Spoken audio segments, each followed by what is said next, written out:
George and Seb rolling down the road. RGT riding shotgun, a heavy load. Pastor Longhorn waiting to Do do do do do. It's a kind of magic. Dust Pasta's sideboard. Yeah. Just I put them for the wash. Oh, what else? Oh, I need to rearrange his creams. Yeah, I can do that. I remember when I used to host a video game podcast. I'm glad I joined a cult.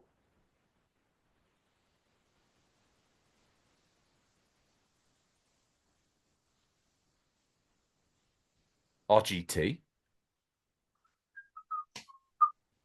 RGT. Hi, George. How you doing? Dude, I thought you left the cult. I mean, you crawled. I mean, I don't know what's happening here, but you crawled out under the smallest gap under the fence that's ever been made, and fair play to you. Then you snuck back in as a tumbleweed to the edge of the fence. Maybe a week later, you appeared as Pastor's laundry basket. Now, I've had my medications checked and triple checked. I've even halved my Kool-Aid consumption. I love you, Pastor. And are you real? Yeah, I've seen the light. I thought, right, I'm going to stump up the 20,000. I'm in. I'm back. It's I made mistakes, but it's a bit of a shame you didn't rejoin the day I was manning the phone line, because we had a deal where £4,000 or dollars got you the full package. It's what we signed OG Tom up to.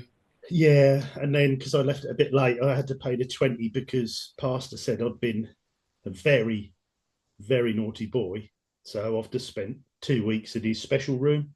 So that's why you've only just seen me now. But I've recovered, so I'm back out doing chores and that now. So what, you've recovered, or you've recovered from Pastor's special room? I've recovered from his special room, but he made me see the light. Where did he put it? We'll discuss this another time. That's not safer on there. Hello and welcome to the Official Controller Podcast, your weekly gaming podcast, episode number 248. I said it last week, I'll say it again. How does a show this mediocre last this long? I guess it's survival of the worstest. It's me, George, this week joined by RGT, who's RGT to my very vicious STD. How's it going?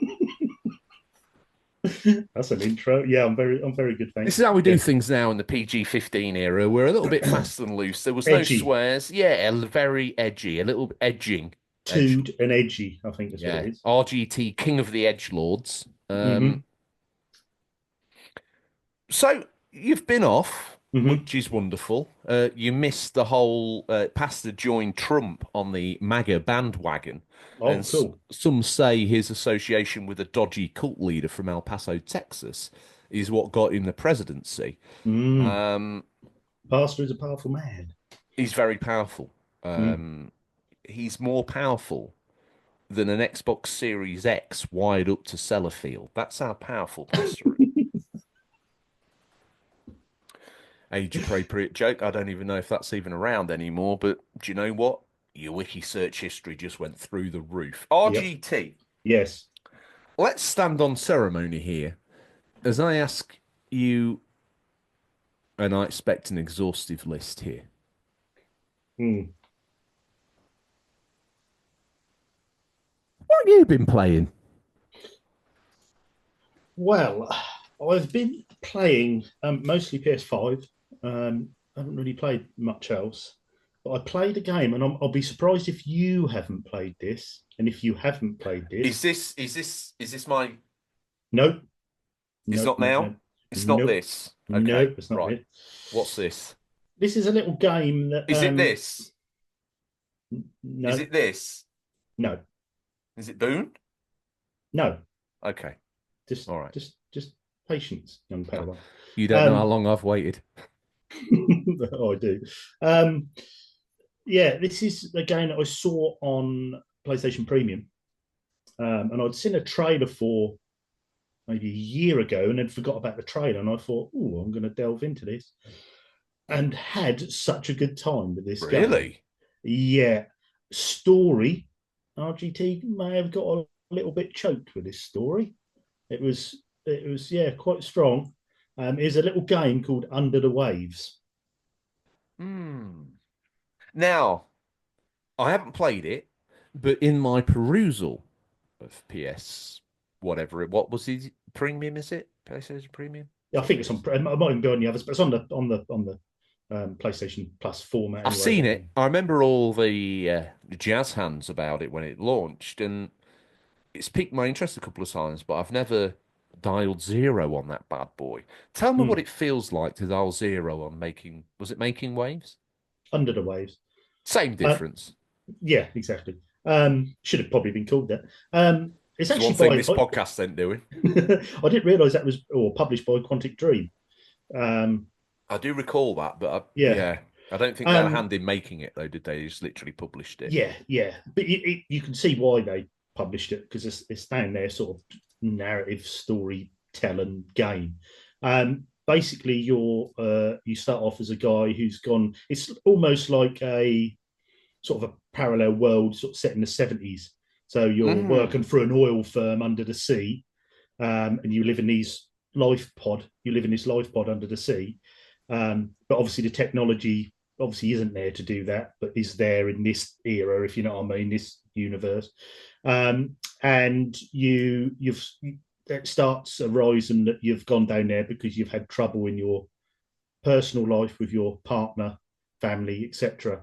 Um, and it's that brilliant crossover that you can tell he's a troubled man. He's got issues, which is brilliantly acted. But then you'll have to go out and do your routine jobs each day. So you get in your submarine, you'll have to go out and take samples and do bits. And it's that sort of crossover where it's like a cell shaded art style characters when you're in your life pod, but when you're out, it's quite even the fish are that cell shade, but it's really nice graphics when you're under the water, there's sunlight coming through. Um, and it really feels it really I did really feel isolated and alone.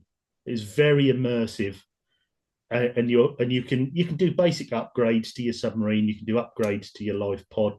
It's very very light on that side of things for upgrades, but it's there. That you can do it, and you can go off and check out the undersea wildlife and it obviously comes to a climax with a story, which there'll be no spoilers. There's two endings to this story, and it's a very emotional roller coaster of what he's been through. But alongside that, you've got a job to do, and I found it so well balanced. It doesn't overstay its welcome. I platinumed the game and done it in 15 hours. All Um, right, big Ed, simmer down. oh no, I'm not like Ginge. What's he on now? 608 platinums. I You're mean, speaking of my son, I'll rip your throat clear now. I'm not speaking ill. I mean, the bloke's a legend, and he's got guns wider than my head. So.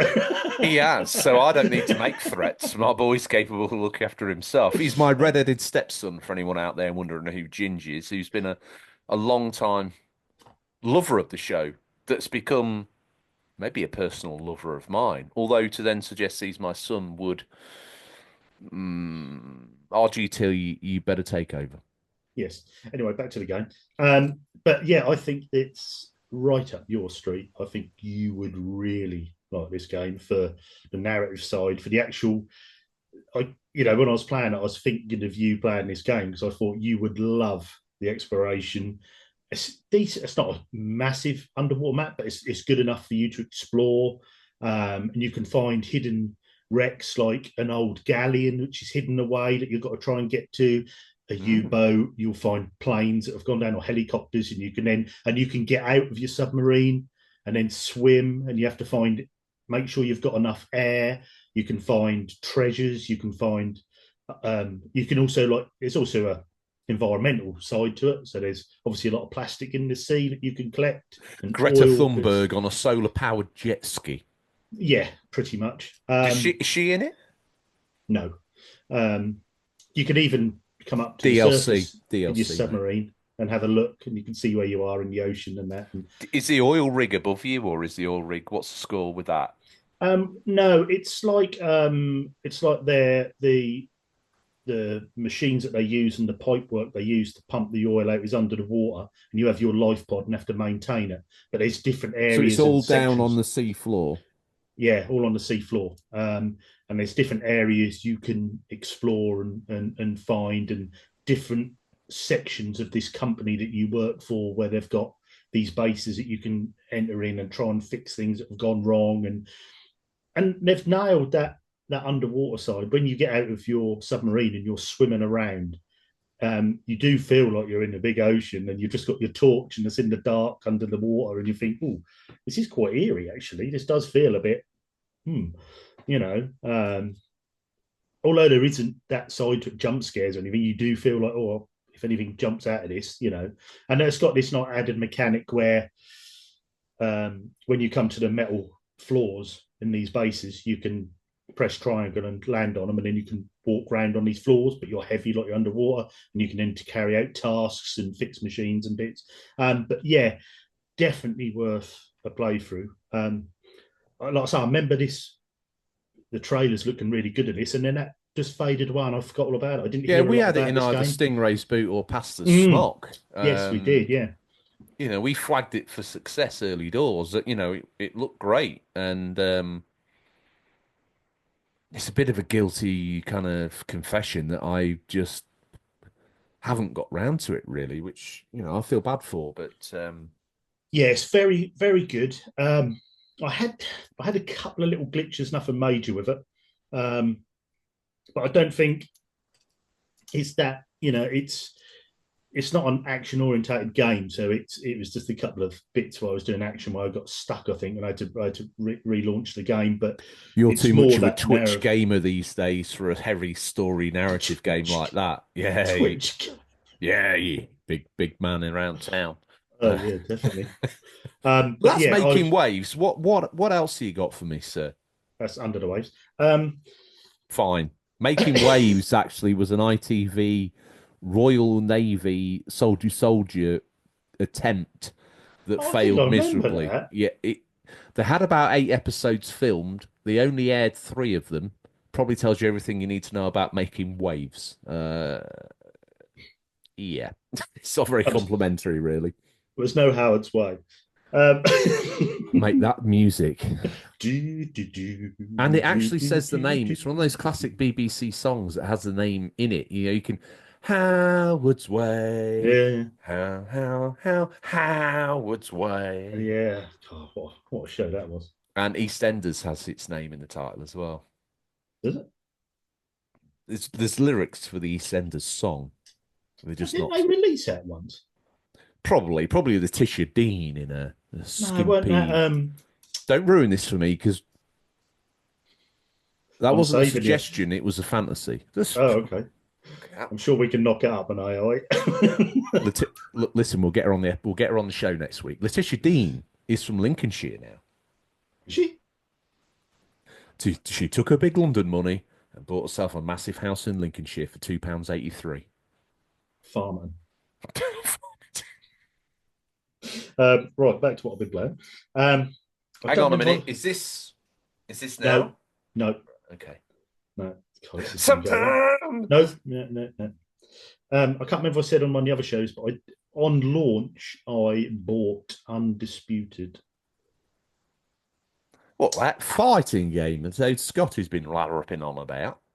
Yeah, I think he's got a bit lost in his grandeur of that game, because it's not. Let's just give it the background. We first played this at WSD Live. Yes, we did. We were it was in an early build, but we were relatively enamored with it with our first hands on. Definitely. It felt like there was some deepness to it. It had that fight night feel where the fighters had weight and heft, and the punches landed in a good way. The duck and weave and dodge mechanic felt good. Scott is a massive fan of it. Probably played it through 6 or 7 times, maybe more. Tell me where the wheels fell off for you. So this is a polar opposite view of Undisputed, the boxing game. Yeah. Give me your polar opposite then, RGT. It's very bare bones. It's a very bare bones game. The build we played, although we just had to have one fight in an arena, Yeah, we did. We did say the controls are very good, and the controls are very good. Um, Probably some of the best controls I've played in a fighting game. They've the way you use for your hooks, and it's almost like Skate 3 did with using analog sticks for doing your tricks. It's Okay, almost well, like the analog with that stick. in mind, I'm a big fan of the Fight Night series, the one that premiered on 360 and made its way onto PS3. Uh, Fight Night Round 3 or something. Mhm, That had that similar feel to it. But mhm. how is this different?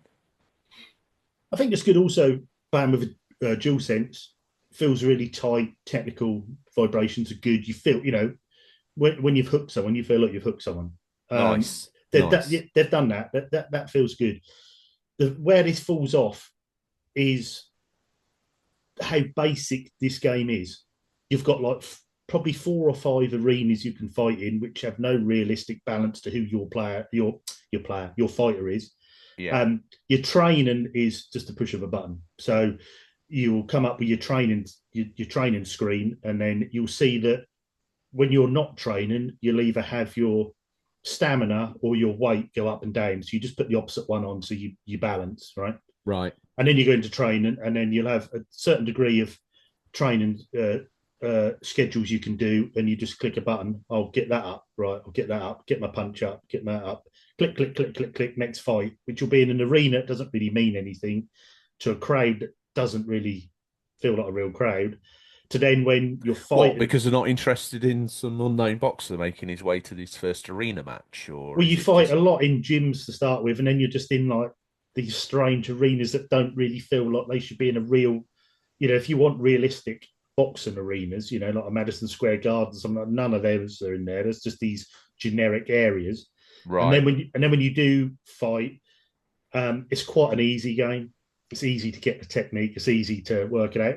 In a way, though, you can't just go in hack and slash style just throwing punches. You do have to block and throw a punch, block, because you have your stamina for your punches, which they all have. Your UFCs, they all have When that. you is blocking like a button and then you use one of the analogs to move your gloves up or down, depending on whether you want to block body or headshots, or is Yeah, it yeah, more yeah. detailed than that? What's the score with the blocking? No, you can. I can't remember. It's just a while ago I played it. I remember if it's left and right, you can block. So you can do your head and your body and opposites and down, and you can block as the shots are coming Yeah, in. that bears So that's something I remember from WSD Live actually. yes, yeah. Yeah, So that's pretty good. But then, say you're in the corner, and 9 times out of 10 you'll have TKOs. Very rarely do you get a one punch knockout. It'll always be a TKO. right. So you'll put someone down in the corner, and then suddenly you'll have a generic cutscene where he's getting up from his waist up to his head in the middle of the ring. They always get up in the middle of the ring. Hmm. So, and you think, and then the characters, your character as well, it looks a bit PS3. It's not, What's wrong with that? well, it's not making a Peak of PS5 game. sweat. You never know with the PS5. It's probably melting inside. Well, yeah. So It's a shame yeah, Scotty's actually out polishing but don't Pastor's get me wrong. horn because I I think played. he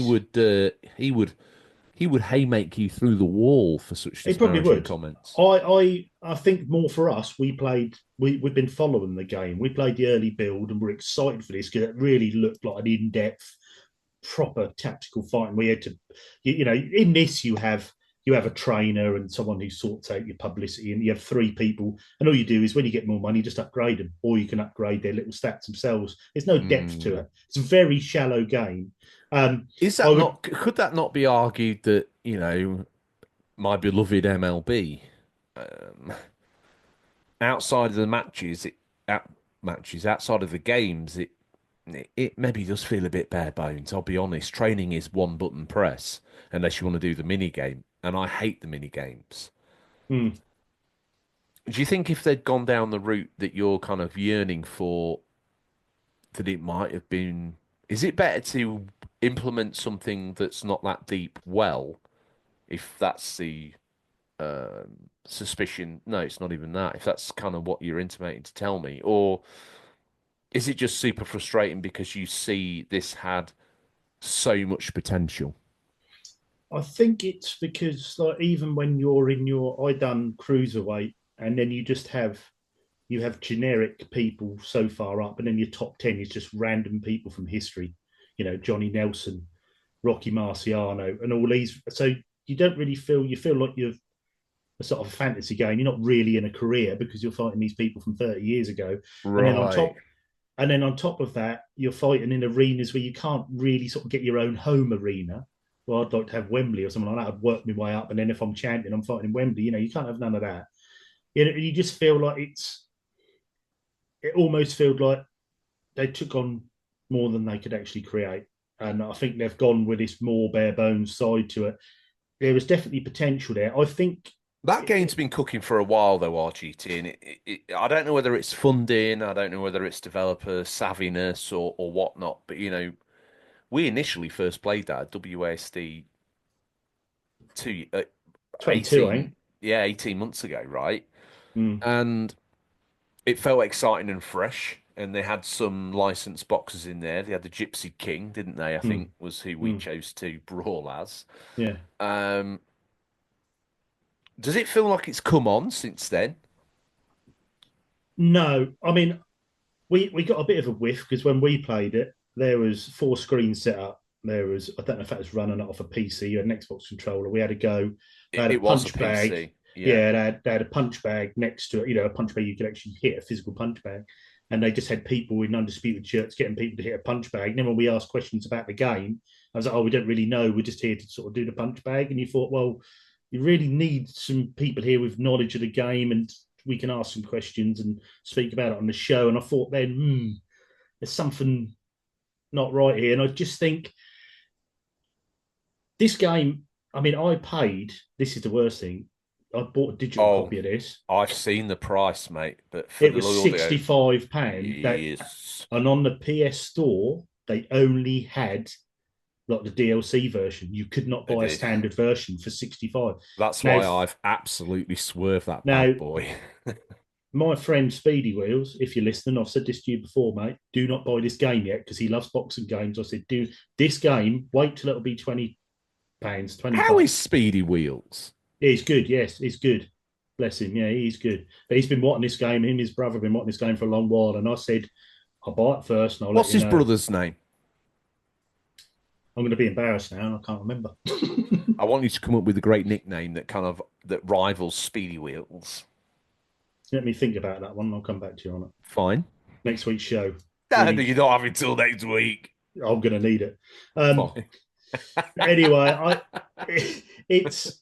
I said to him, this is a £20 game. You can have fun with it. You can knock some people out. For me, I played through the game. I became champion within 12 hours. One and done. I'm finished with it.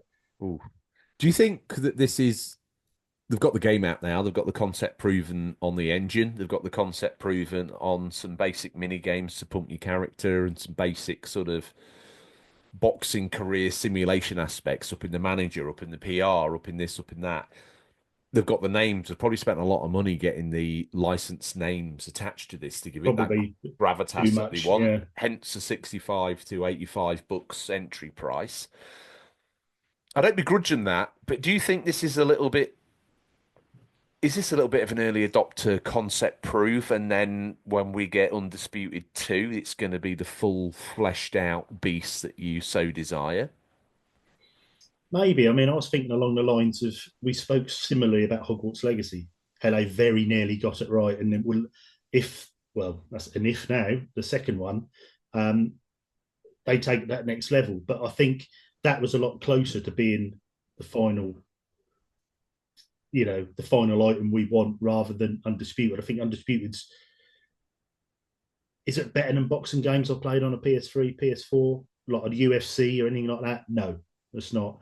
I mean, for instance, if you imagine... Stack it up against like Fight Night Round 3, is it better than that or not? Because it was very basic. Okay, it's not better than that. Okay. No. Wow. No. It's... Fight Night games, you felt like you were a fighter trying to make a career. This feels a bit, like I say, it's a bit fantasy. You just got random fighters from the past that are in there. Oh, champions, don't get me wrong, but you're in 2024 trying to win a world title and you're fighting Rocky Marciano from, 1950s, whenever it was, and you're just like, well, it's a bit weird. And then when you do knock them down, you get the generic same laying in the middle of the ring trying to get up. They'll do a 4 count, then they'll do a 6 count, then they'll do a 9 count, and then you'll do it, and then they won't get up no more. And after you've done that 10 times, you're like, this is getting a bit repetitive. There's no depth to it. There's no depth to the game. This is, to me, I mean, you could buy it for a little while. I don't know if it still was. When it's released, you could buy the physical for PS5 for $44.99. That feels like, although based on what you've told me, that still sounds a bit steep, but that feels like the price point. That's in the ballpark. That would go home at that. Yeah. I said to Speedy Wheels, wait till this is a £20 game. You'll get £20 worth of enjoyment out of this game. Have you had £20 worth of enjoyment out of it?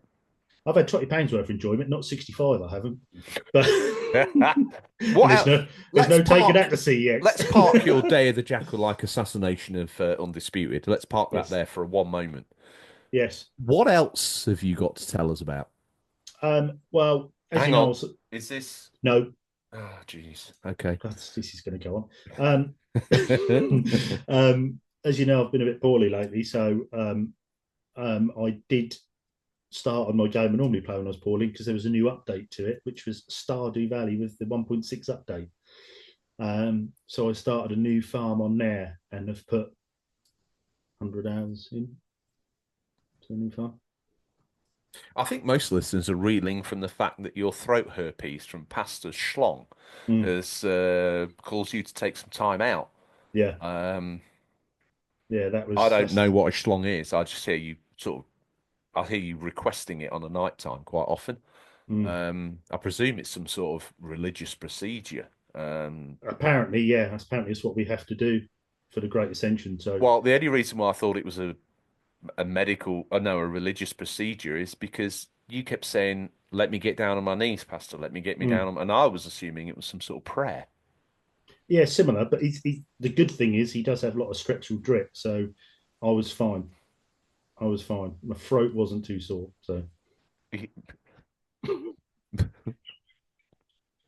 I don't know if my ears are playing up because I thought you said he had a strepsil drip. He does, yeah. It's all the singing you see for the choir. What did you think I meant? Just pumping the pure heart of a locket, just oozing. Constantly oozing down.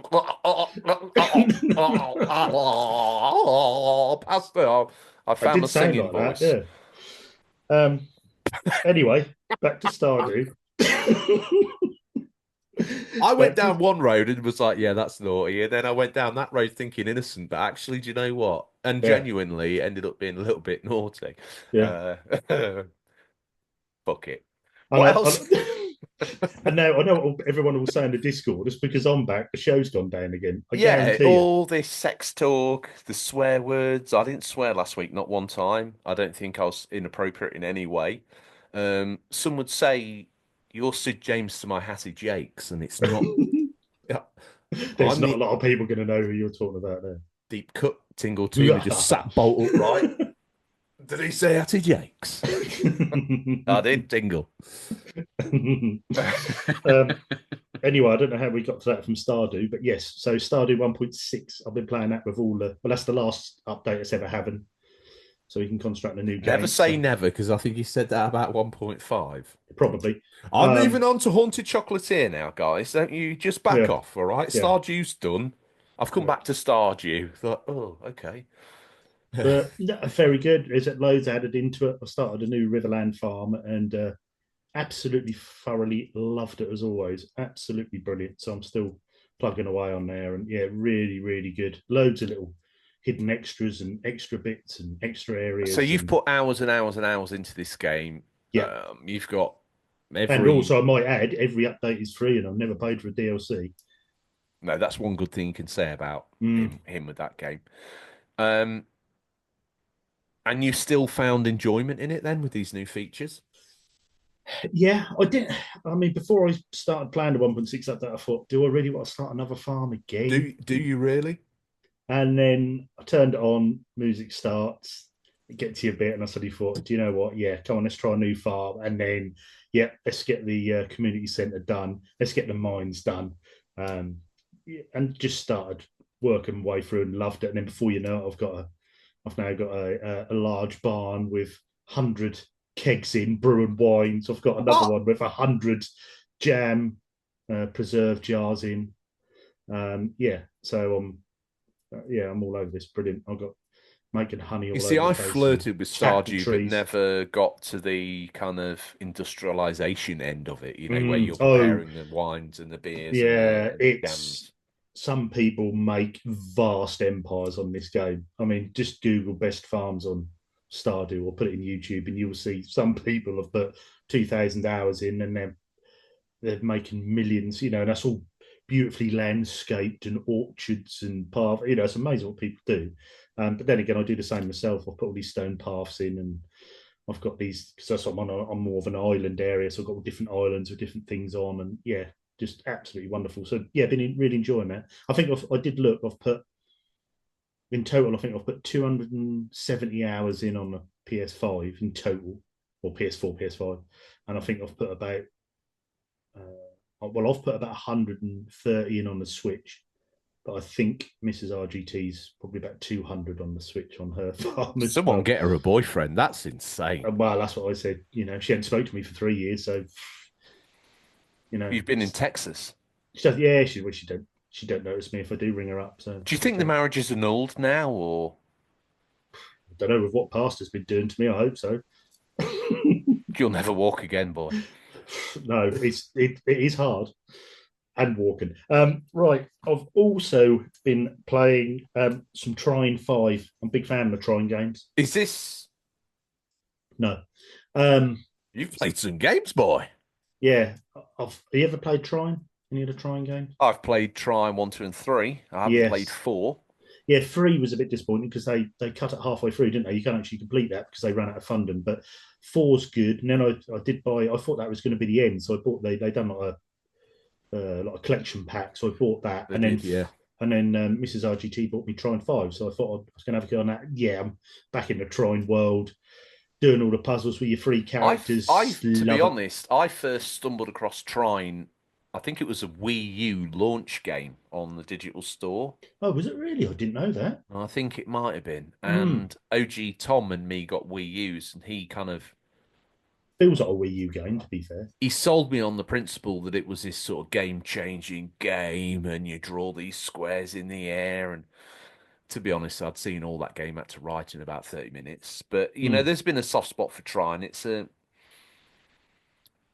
The ones that I've played, it gets challenging for sure, but it's like almost like a little bit of a cozy adventure game, Yeah, with and the you've got with to the like puzzles, mechanics. as I think you've got to like your puzzles, didn't you? And I was Yeah, explaining because Mrs. RGT was saying to me when I was playing last night, and she was saying, what draws you into Troy and what do you like about it? They all look so similar. And I said, so I explained to her there was an area where you had to pull down this like chain, and then you had to release the water to spin this wheel to get through the door to open to get through. So yeah, I said if you use I can't remember the feast name, the lady who has the ropes and the archery, yeah. if you use her to put, you can pull down the chain of the rope, but then obviously when you change character, it goes back up.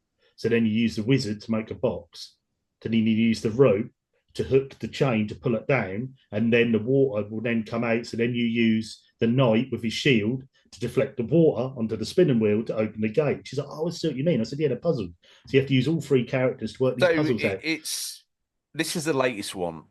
It's an Yes. evolution of the mechanics found in the first 4. What else have they added to make me go, oh, maybe I should get Trine 5? Um, I think 3 and 4 they tried to expand it a bit, which I don't think they've done too successfully. They almost 3 was almost like walking around a board game. It was a 3D board game, and then you've done the levels from in the. And I think they struggled a bit. And they tried to add different scenarios in. I think they've tried to take this back to 1 and 2 and do a proper Trine game with the 3 characters. They've continued the story on now. The I mean, Trine 3 are heroes, and this is this is your standard mystical the fantasy Trine land. story is something that probably doesn't need to exist, but they persist on putting it in there, don't they? Yeah, they do. Yes, it's you have a narrator and he reads it like a storybook again. You've got upgrades again in this, so you can upgrade your characters so they can, eventually the wizard will be able to conjure 2 or 3 more things rather than 1 at a time. And Yeah. you can do the knight's strength or extra things he can do, like jump high, and you can upgrade as you go. It's the usual Trine game, but it's good. It's back to the basics. It's really good again. I think it's pretty cheap, to be honest, on PS5. They tend Graphically, to often find Trines in the sale. yeah.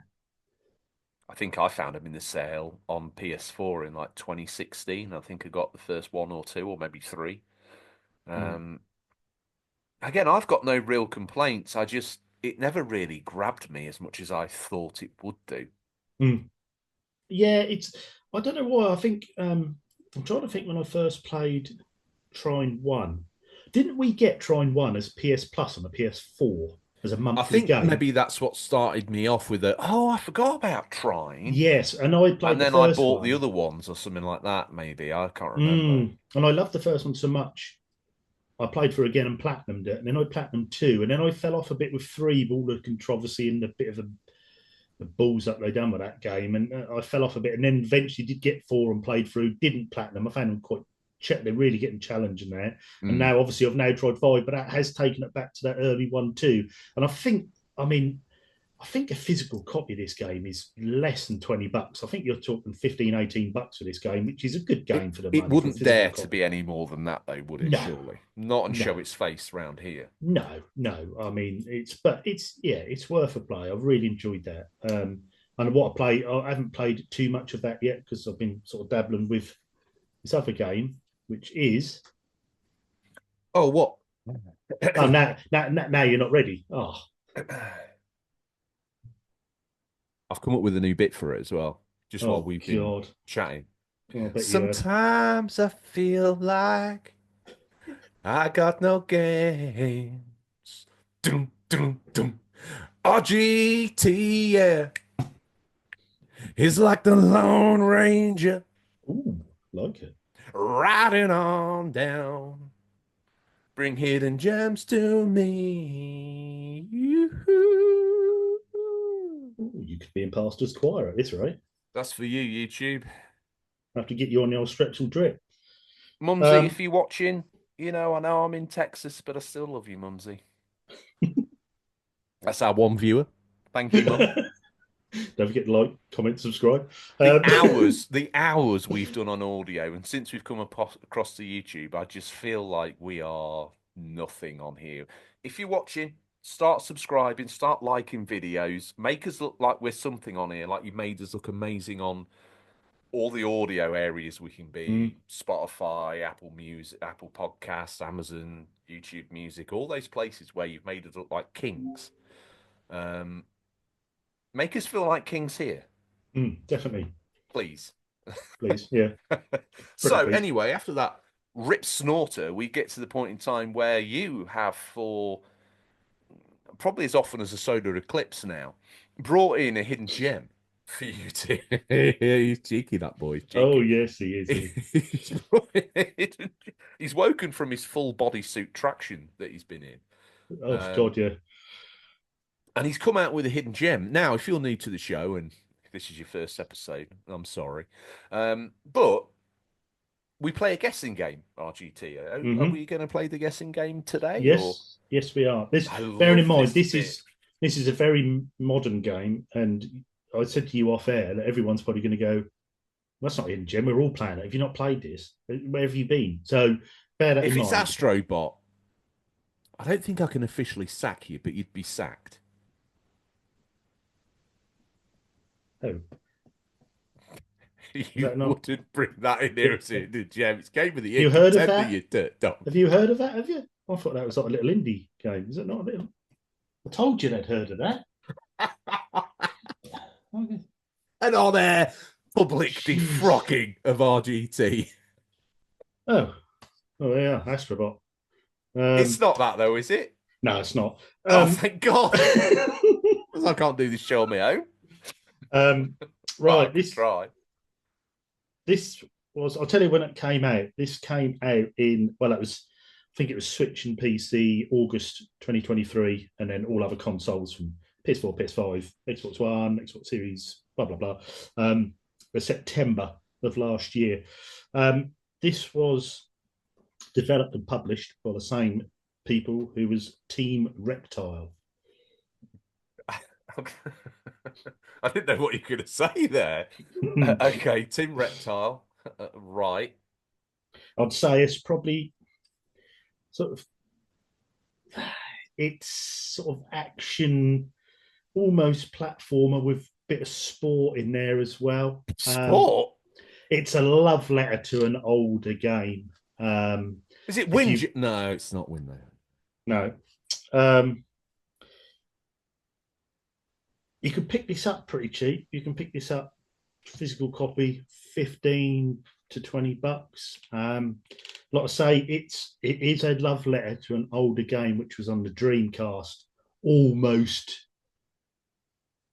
It's almost a successor. I don't know the name of it, but the Jet Set Radio clone. Yes. What's that called again? Bomb Funk. I've got to remember myself now. Bomb Funk Cyber Rush. Bomb Rush Cyberfunk. There we go. How is it? Because I think this would qualify as a hidden gem. I think it's gone under the radar a little bit. Yeah, piqued my interest, but again, I never downloaded it. From when I first started playing, I saw the graphics and I thought, this is Jet Set Radio. Yeah, how is this not Jet Set Radio? It looks really good. Them graphics look good in a 4K style. You know, raised up. They look really nice. A bit similar to what was the one that we played, like the rollerblade game you shoot people. Even that sort of style looked really good. Oh, Roller Dome. Yeah, Roller Dome. Drome or something. Drome, yeah. So graphics are really good. A little bit of story at the start, which lures you into as to why you've joined this gang. Music is absolutely What, are you a parcel delivery gang or something? Is that what it is? No, you start off in like a police cell and this guy's escaping, and then you say, if you let me escape, I'll help you. I'll be an asset to you. So he helps you escape, and then you have to escape. That's not the tutorial. You escape this police station, and then something quite major happens to you. I don't want to spoil the story, and then you end up then joining his gang, and then you have to go around and start bringing down these other gangs. There's one main gang, the real top knot, almost like a warriors sort of thing. There's one big main gang. Did you call them top knots? No, top gang. I didn't say top knots. But the good thing community corrections. If he said it's got that real cool, because you start off, you're sort of using rollerblades and bits, but then later, as you then join the gang, you're on a skateboard. So you've got them real nice, tight skateboard controls. Not as in depth as a Tony Hawk's as yet. That's how far I'm into it. But you can do these tricks and bits and pieces, grinds and stuff. And then you have to go around tagging over the other gang's tags.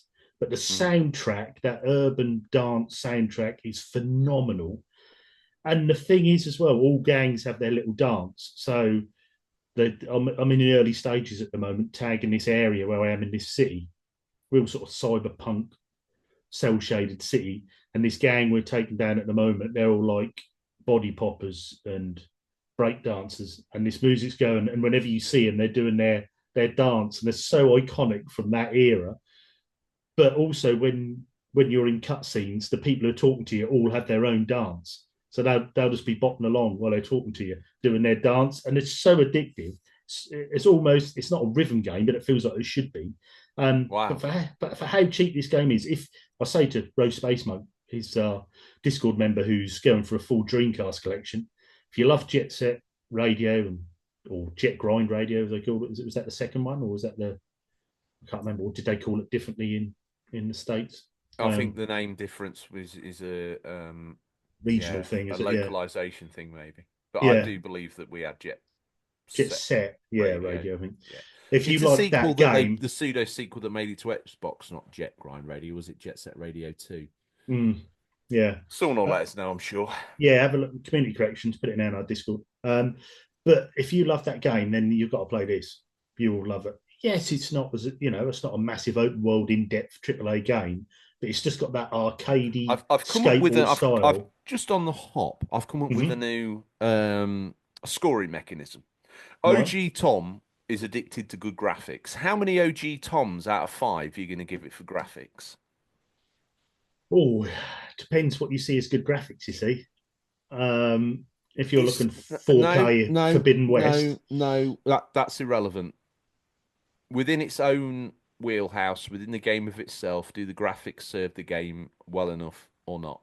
oh yeah, I would. What are we giving this? What is the How many rating OG system? Toms out of 5 are you going to give it for I'd graphics? give it a 4 out of 5 OG Toms. Okay. And in terms of soundtrack and sound effects, how many Slopes Games Room, aka DJ Slopes, are you going to give this out of 5 for sound? 5.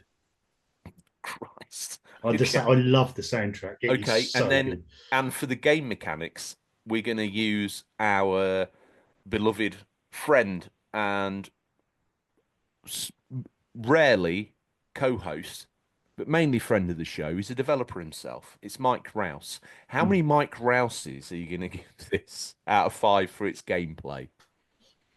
Give it 3. Okay, so an overall rating, which we're going to call how many how many rays are you going to give this out of 5 overall? 3.5. 3.5 rays. Out of 5. How have you got to? So let's So I've just averaged it recount. out. I've done a 4, 5, and a 3, but I think overall experience, I'll give it a 3.5. I like what we've done there. Your maths don't check out, but I'm on board for it. So it's, Yeah, I probably should have been a 4, but there we go. so it's 3.5 rays, Yeah. but it's got a 4 OG Tom for graphics. It's got a 5 DJ Music. Slopes Yeah. for sound, Yeah. and it's got how many Mike Rouses was it? 3 for gameplay. 3 Mike Rouses. I think probably technically on average, you'd probably say a 4 out of 5, but You want to kick it when it's shinies. yeah. You want to get it down to 3.5, which is the equivalent of a 7, which I think is a great score. So I'll just get the title right. It's Bomb Rush Cyberfunk. It's called Bomb Rush Cyberfunk. And I'm playing it on the PS5, but I think it's available on Switch and PC and bits and pieces. I think if you look at reviews, I think there's been a lot of 10 out of 10s and 4.5 out of 5s, and it's quite highly rated. But I think that is more with the nostalgia of Jet Set Radio. If you play this, you would think that them developers made this game. Really? Okay. It's that close. And how much is it? You can. I think I paid. I did look on Amazon again. I bought from Amazon, and I couldn't find it on there as of recording this. But I bought it about a week ago, and that was $18. So, reasonable. I think you can pick it up. You'll find some other smaller game stores online selling between 12 and $20, but for a physical. So and if you aim between 15, $20, you can pick this up for, and it's worth that just for that arcade Jet Set Radio feel, I think. Is it like a special edition or is it just like a vanilla release? I thought it was the standard edition I got, but then when I opened it up, they'd put in a whole load of sort of urban street scale stickers in there, pack of stickers inside. Wow. So you got no manual, but you just got the stickers and the disc inside. But it's a nice little touch. I presume you've stuck those stickers everywhere, or have you left them sealed and untouched? Just because Steelmaster Elliot might be listening. They are sealed and untouched. Plus, I ain't got a skateboard to stick them on. So I think you probably stick them on your dog. I could do. I don't know if I'd stay on. I don't think it matters anymore. No. I use all my video game tap. Yeah, stickers everywhere. Stickers everywhere. I'm wiping my hands on a Pikmin tea towel. You know, that kind of rigmarole. Is there anything else? Thank you for bringing that to my attention. It's okay. That is the definition of a hidden gem. A game that, even though it's in the zeitgeist technically, I think it's overlooked. And I do believe, from looking at our Discord, it's never been brought up before. So I'd say the reason I thought everyone might have been playing it is because I'd sort of penciled this in for the show and thought, right, I'll do this as my hidden gem. We need one. Oh, sorry, mate. PTSD. Yeah. And then I was watching a famous YouTuber who brought it up as one of the games he's been playing. I thought, oh, everyone's going to be playing it now. So, but obviously it appears that maybe people aren't. So, good. I think, to be honest, Jet Set Radio, as much as it's known to gamers, it's a game that originally started on the Dreamcast which, as we know, probably struggled for market penetration from the get-go. So, it's whispered about, isn't it? Jet Mm. Set Radio in its initial carnation. And then Jet Grind Radio, somebody tells me, is the Xbox pseudo sequel. Ah, yes, yeah. And that, again, no disrespect to Xbox, but the original Xbox was probably owned by me and 3 or 4 others around the world. And although I appreciate it for what it was, and I like the continuity from Dreamcast to that, I would say in terms of copies sold, again, low. So, like, Jet Set Radio has this kind of, everyone knows about it, but maybe not many people have played it. And therefore, producing a pseudo threequel of said game has left it a little bit in the weeds. But it sounds to Mm. me like people are sleeping on this and they shouldn't. Mm. Yeah, I'd like to say, I think if you're a fan of those earlier games, then I think it's a must play. I think, if I may, even if you're slightly intrigued by the art style, because it's Mm. certainly unusual Mm. in many ways, they get it. Mm. RGT's brought in some wonderful ways that you can acquire this said title, and I think you should get deep in there and try and find it. Good. Yeah, definitely. Another great suggestion. Um, Looking forward to reading about that on the Discord. Hmm. Excellent stuff. Um, is there anything else you've dipped your fingers across? No, that's pretty much it. So I think we need to find out what young George has been twiddling his thumbs across this week. Well, hmm, hmm. Hmm. Don't sound good. Well, I don't know if you were listening last week. I know you only listened to the episode you're on. Oh, without doubt. Yeah, but just to fill you in some backstory, I acquired a PS5 Pro. Oh, I knew that. It's only a matter of time Towers. before. It's only a matter of time before you get one. Uh, Yeah. Mrs. RGT's already messaged to make sure it'll fit in the same space as your OG PS5. She was a bit frustrated with getting the red covers because she's like, oh, I've got my Pro here, and So now I can tell her then that George has promised me that you'll buy me a PS5 Pro for play this Christmas. episode. Yeah. Yeah. Nice. Oh, I look forward to getting that then. If you're actually getting Obviously, I'm one going to out. be really gutted and disappointed if I don't, but you've promised me I'm getting it. So This is karma for basically stealing a Master System from your parents' present stash, playing the wheels off of it, you and then never forget this, do you? You I don't never want forget. anyone to forget. That to me is the biggest insight into your character going. Sneaking around, fiddling about under the tree, feeling your dad's presence uh, behind you. Only Getting the done ma it once. Well, one Christmas, I mean, Yeah. I Don't you played the think Master that's System to enough? death, but Last Christmas, you snuck under the tree and took all the memories that was destined for me. Yeah, that's you, that is. Um, so that would be karma coming home. Um, anyway, I gave it a review last week. I've been playing more of that, basically. Horizon, for OG Horizon, Zero Dawn. Mate, mate. hmm Yeah, I've heard some very good things about that. hmm If Did well, you it's buy on. the game again, or did you do the £10 Oh, I did the upgrade? £10 thing. Yeah, I Yeah. did. I don't know how many copies of Horizon Zero Dawn one man needs to own. I think I'm at the upper threshold of acceptable. Yeah. Because I've got the original release, I've got the Game of the Year release, I've got the Dark Horse comic release. Do I need the PS5? You're going to Listen, buy it, though, aren't you? dude, in 12 months, if I see it in CEX for like £4, it's You a buy it. no-brainer. It's a Yeah. no-brainer. Yeah. But until I see it in CEX for £4, it ain't happening. Mm.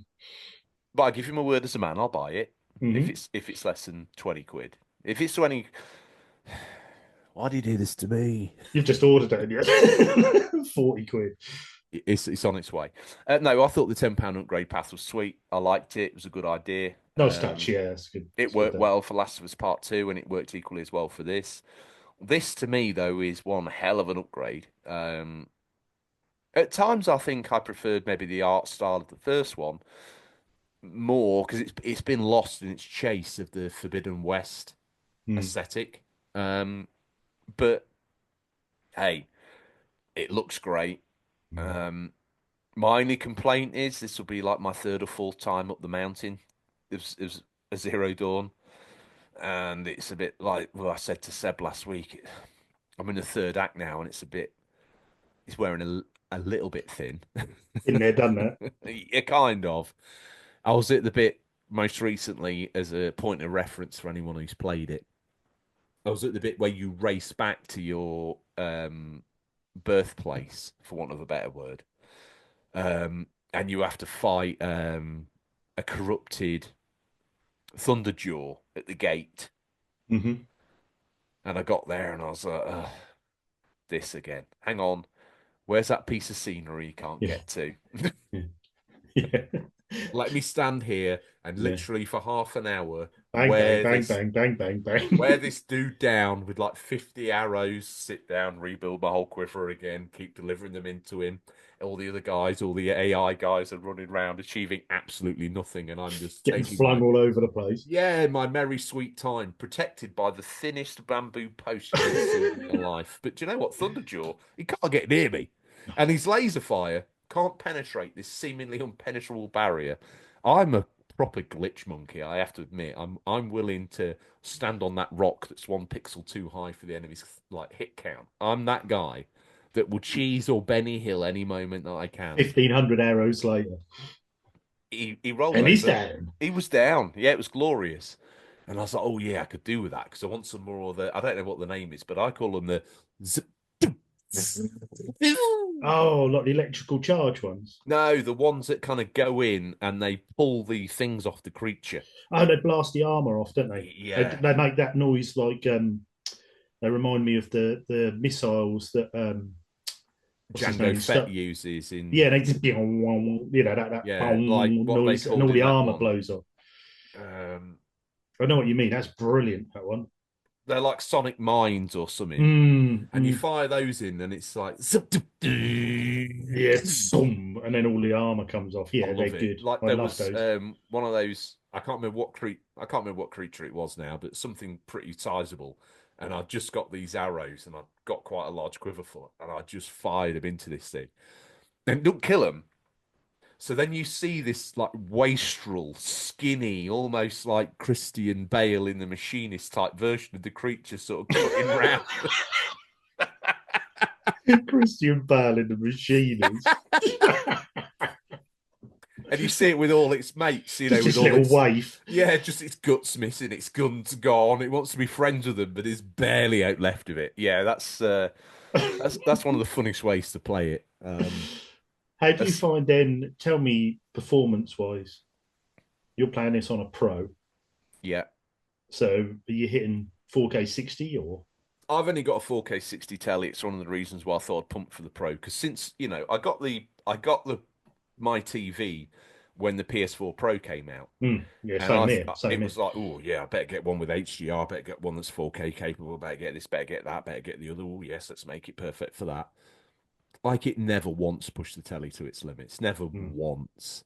And the base PS5, it didn't either. No, I'll no, be not at all. honest. A lot of the time, it's 30 FPS the way I want it with the graphics. Yeah. Now I arrive at the PS5 Pro, I don't need to worry about the graphics or the frame rate or any of that. I can stick it at max settings. I can push my TV now to 4K 60, the maximum it can do at 4K. HDR looks pretty as hell. But there's still a little bit of horsepower left in the tank there because technically that could go with the correct TV and the VRR engaged. This thing could go up to 120 FPS, technically, right? So yeah, I feel like 4K 60 is a happy medium. Finally, my TV, 8 years on, is singing in its max voice. But the pros running well at 4K 60. Yeah, really Looks well. good. To me, that's its sweet spot. It's finally hit that promised 4K 60, no question, or within reason. And I feel like anything above that, without that VRR, etc., is starting to wander into a place where it's not there yet, you know. So, yeah, I'm Well, I was happy. going to ask you, change subject a little bit. Have you tried your VR2 on it yet? I have the Immortal Kayak. I've got to dust I was off. going to say, because apparently I was reading a review of the kayak update they've done. Apparently it's got 8K textures on there. And Yeah, what I saw on the TV looked phenomenal. Does it look like that when you're in it? The it, lighting and the rocks looked absolutely phenomenal on it's that game. always looked pretty.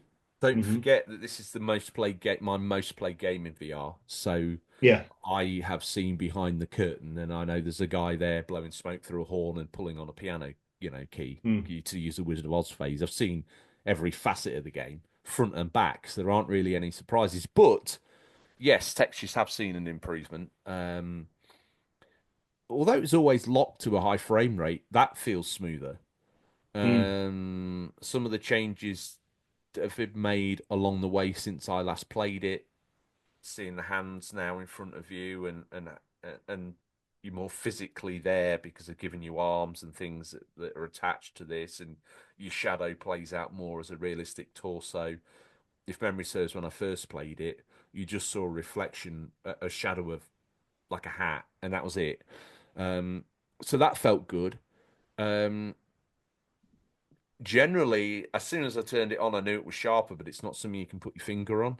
Um, Mm. but yeah, you start off in the menus based around a swimming pool, and and that's often where I spend most of my time, just tearing up and down the swimming pool in this Mm. game.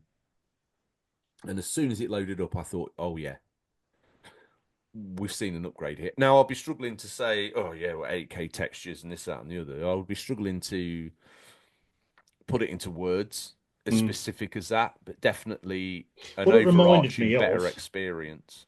when I watched this video, obviously it's on YouTube, so it's going to be shrunken down somewhat and compressed. But Yeah, what it looked like to me, can you remember when the PS5 and Series X launched, and then Unreal done that gameplay sort of demo showing all how they do this new lighting on rocks, and there was a girl running through an area, weren't it, like a rocky area, and then they'd show how they made it in triangles and bit. The rocks that I saw in this car again, and the lighting looked similar to that, and that's when I thought, wow, are they at that level now, no, not especially in a quite. VR? No, not quite. No, No, and okay. I don't think we've seen a game that I don't believe, and I need to go look at that video again. That's a pretty good shout, that RGT. Hmm. I don't think we've seen a game get even close to that Unreal 5 tech demo. Well, the thing is, I think the problem is because the games, as the systems go on, are only they're learning these consoles and pushing them a little bit more. I think we are creeping towards it, but we haven't noticed. Because I think when you play a lot of Forbidden West or Forbidden West, even on a base PS5, is probably one of the best looking games on the newer systems. Without a doubt, it looks so good. Yeah. And but once you're in it for a while, you get used to it. But then when you do go back to an earlier game, you think, oh, hold on a minute, there has been changes. So I don't know if we're not noticing we're creeping towards it rather than suddenly there you are, or I what. mean, I the only don't thing know, that but disappoints me with that is straight out the gates, we had that video, we had the Unreal 5 Matrix tech demo video, if you mm-hmm, recall, yeah. and they were hitting some amazing visuals. Mm. I remember That playing that Matrix one and thinking, this is unbelievable. Yeah, I wasn't so sold on the facial textures and captures. I No, thought no, but it was I, the city scenery that I but the liked. It was city just, scenery and mm. the exterior shots and the general traffic and stuff like that, it looked unbelievable. I mean, Um, did you ever see, just quickly, did you ever see the guy who um, actually hacked that Matrix demo and added in AI to all the characters in it? So you could use a VR headset and a microphone and walk up and talk to people in the streets. He hacked it and made it like a VR experience. Did you ever see that video he done of that? wow. It was actually it was quite basic. You're talking, but they would notice you, and you would talk to anyone in the streets on that demo. And that's when I started thinking, this is getting a bit too realistic now. If they could do that in a game, obviously a big full game would be a completely different story Yeah. rather than a 10-minute. But as a work of a work of could you do that? An experiment. Yeah, that was quite eerie. Sometimes they started to repeat themselves a bit, but even so, just to actually, you know, interact with these AIs was yeah, that was quite scary on that Matrix. But Yeah. No, I was just wondering I've with seen the. a few on that note. Actually, let's go down that road for a minute. I've seen a few where they've implemented AI learning into Skyrim, so you can ask them the basic Skyrim questions, and it's all voice. They've created it, so it's fully done.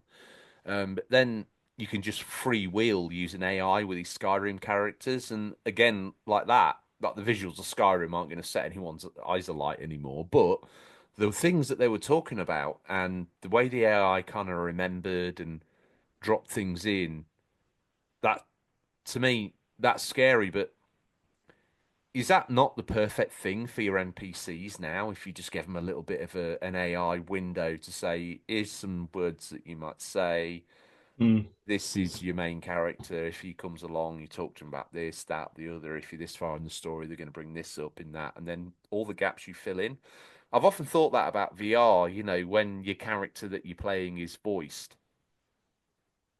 Well, I first thought it when I played Skyrim VR on the PSVR one. Um, your words should come up like a script, and then you read them out. So instead of mm. pressing enter, you read out what's on the screen. So you play your role in That's it. almost. It's almost heading towards that Ready Player One, isn't it? It's. Yeah, almost. When Yeah. you go and you see the Tharl or whatever his name is, Varl or whatever his bloody name is, and you're waffling on to him. I always tried to do it so I was reading it out, but then you had to press enter as well, where it would have been cool if the mic starts and you read out line one. That's my option. Well, what are you doing Mm, here? And what about these dragons? that's. I And then like when you the. stop talking, it kind of presses enter for you. So you're reading the lines. You can't freewheel into it like I don't like your hair and I think your missus smells of cheese. You can't do that, but you can. I've played a lot of Skyrim, and and then you read the line, and then when you stop talking, that's when it's submitted. And obviously, he then assumes that you've read that line, so he reacts to that line. It could be simple, but then also, like, imagine how much more grounded in the universe if you've said all the lines yourself, or all the way through this Mm, quest, you said this, this, and this, and that's that next step of immersion, isn't it? That's, well, it's that next step of immersion, but the cost of entry for that is free. mm, You could do it yeah. even on a flat screen because all the controllers have got mics in now. So you just like, oh yes, I'm here to see you, Var. Oh, really? Good to see you, old boy. Yeah, yeah, no, that's a good idea. Yeah, good idea. Patent that because that'll be in a game next year and heralded as a thing, and I'll miss my next big paycheck. I would love to someone to go back through all 248 episodes and pull out all my game and gameplay ideas and then present them back to me. I don't know. Yes, in the early days, you used to do loads of them. Your gameplay ideas. Yeah, Right, what we need is a game. but just desperate, right? Yeah, For these. please make this game. I mean, I willed Gold Rush the game into existence, and then it ended up being. Mm, I'll say it again. If that had multiplayer element to it, that would have been okay. But a single player game of that, where you're digging the hole, you're loading the vehicle, you're driving the vehicle, you're manning it's too much. Whereas if I could have mm, been driving the dump truck and you could have been loading it like Farming Simulator or SnowRunner, mm, that would have felt awesome. yeah, But no, it was a one player busy game that kind of scratched yeah. the itch but never really did. So anyway, back to what I've been playing. Yeah, we want a bit Parking off piste. parking all that to one side. I've mainly been playing a lot of City Skylines remastered for PS4 straight PS5.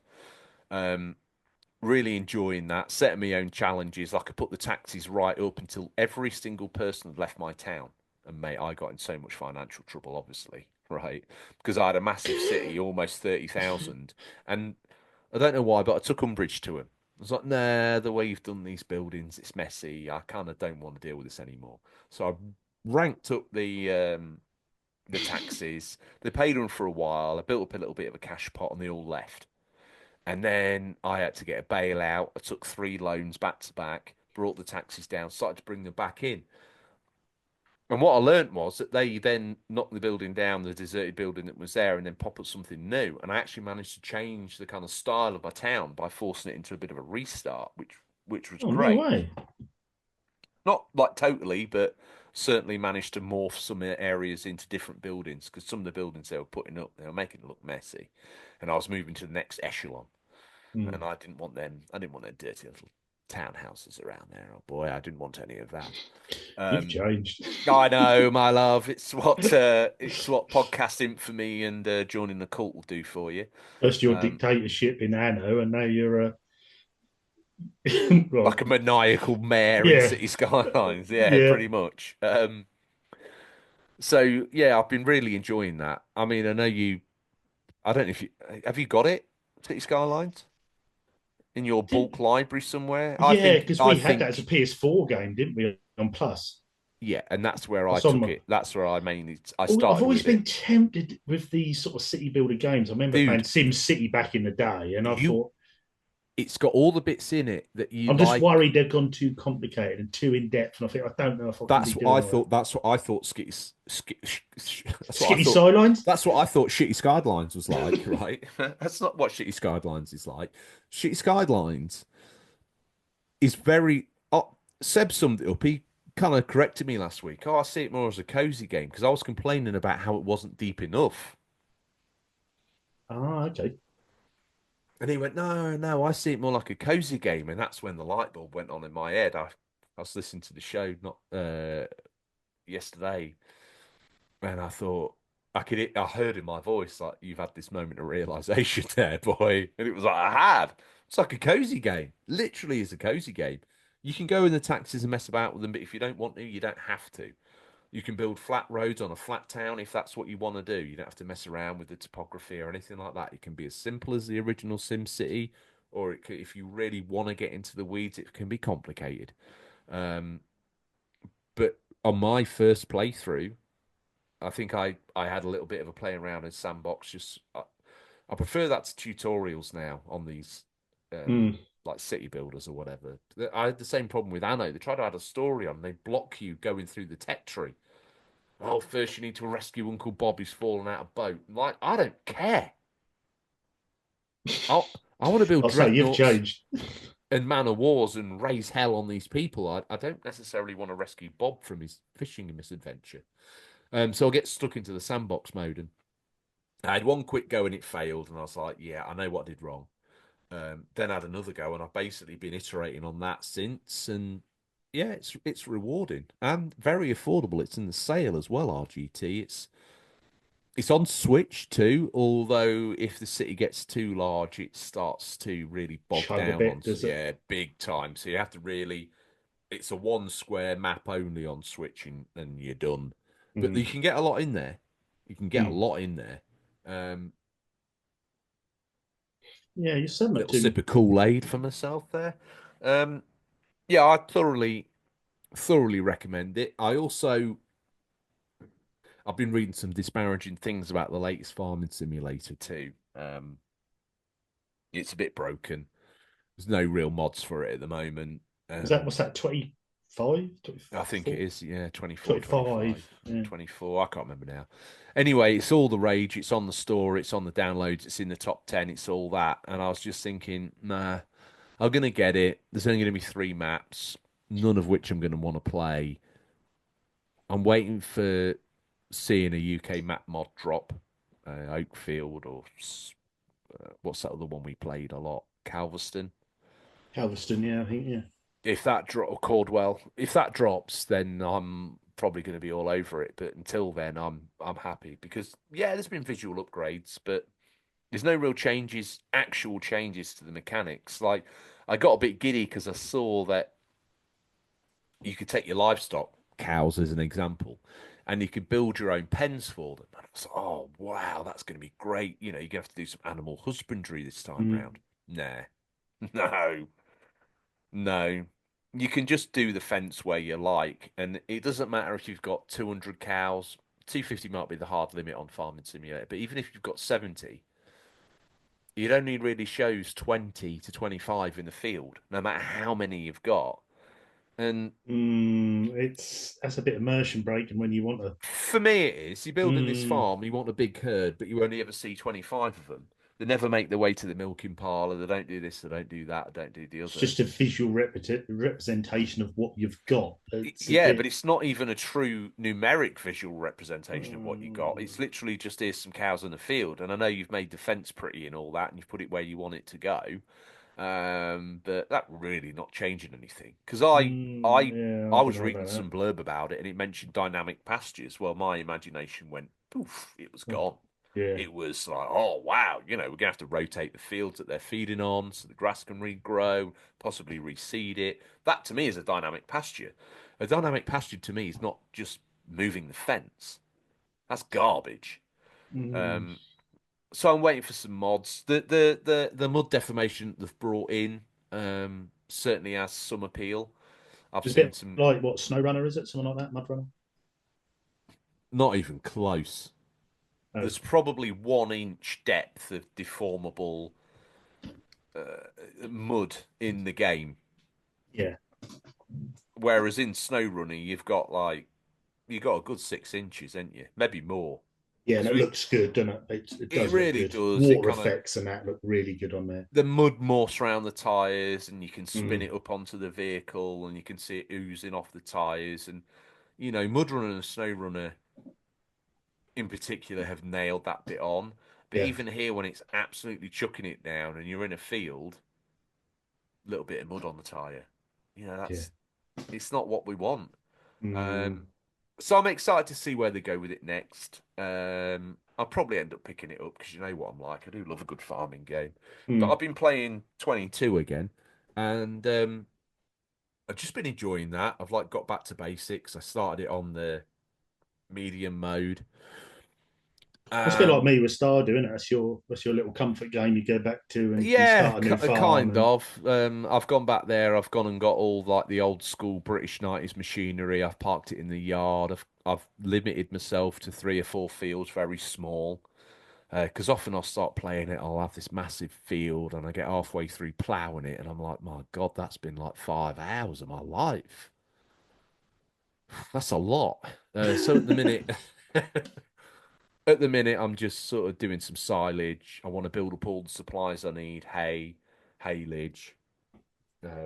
I probably need to get the pallets from the feed from the store. I need to get some straw, so I need to plant, grow, and harvest some corn. So I've got that in the bank, and I've got straw for the bedding.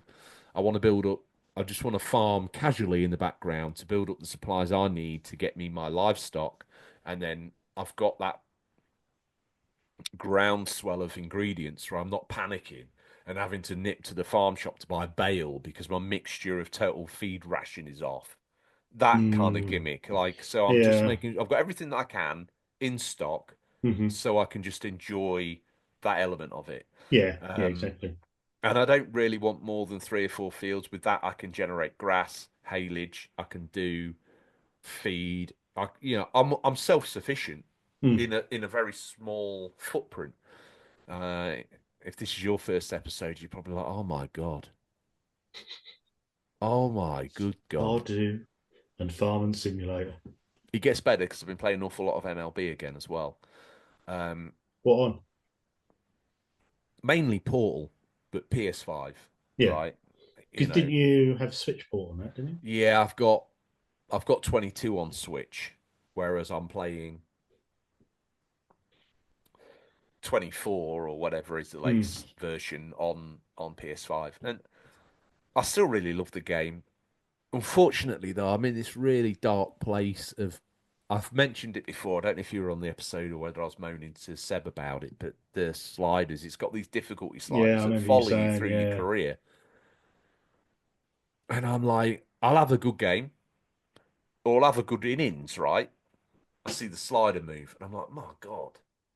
Then I have an innings where I can't even pitch a sock and it comes down. Then I have another good innings. So it goes up. And it's doing my head in, right? I can't. Yeah, because that's almost it's not letting you learn and get better at the game, is it?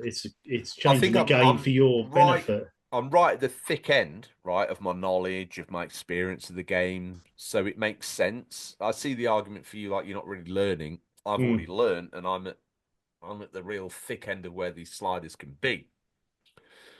And it's doing my head in. But I keep playing it, but I'm not actually progressing. I got called into the manager's office the other day again, and he's like, "Oh, you see, again, there's two ways you can be a pitcher, but MLB is like hard and fast on you just being a strikeout king. You know, everything you pitch, they can't hit, and that's the end of it. It's like, well, I don't really want to play that way. But Mm. unless I play that way, you're basically framing me up as a failure each time. Mm. So I don't know. I mean, this is very picky. I'm sure there's some Americans that are probably sat there going, yeah, yeah, yeah. And again, I'm very peculiar because I play it like an RPG almost, where it's like a turn-based strategy game. Like I am that Mm. weird in the way that I play it. I know that.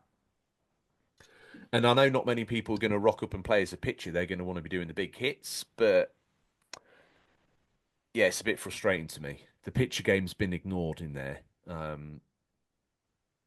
But it is what it is. Mm.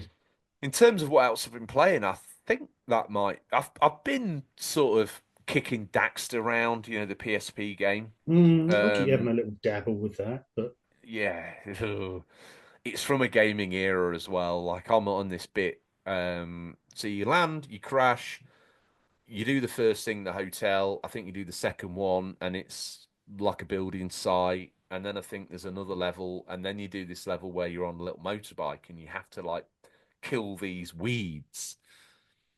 But you've only got a certain amount of time. You've only got this small tank that you can fill up your weed killer with.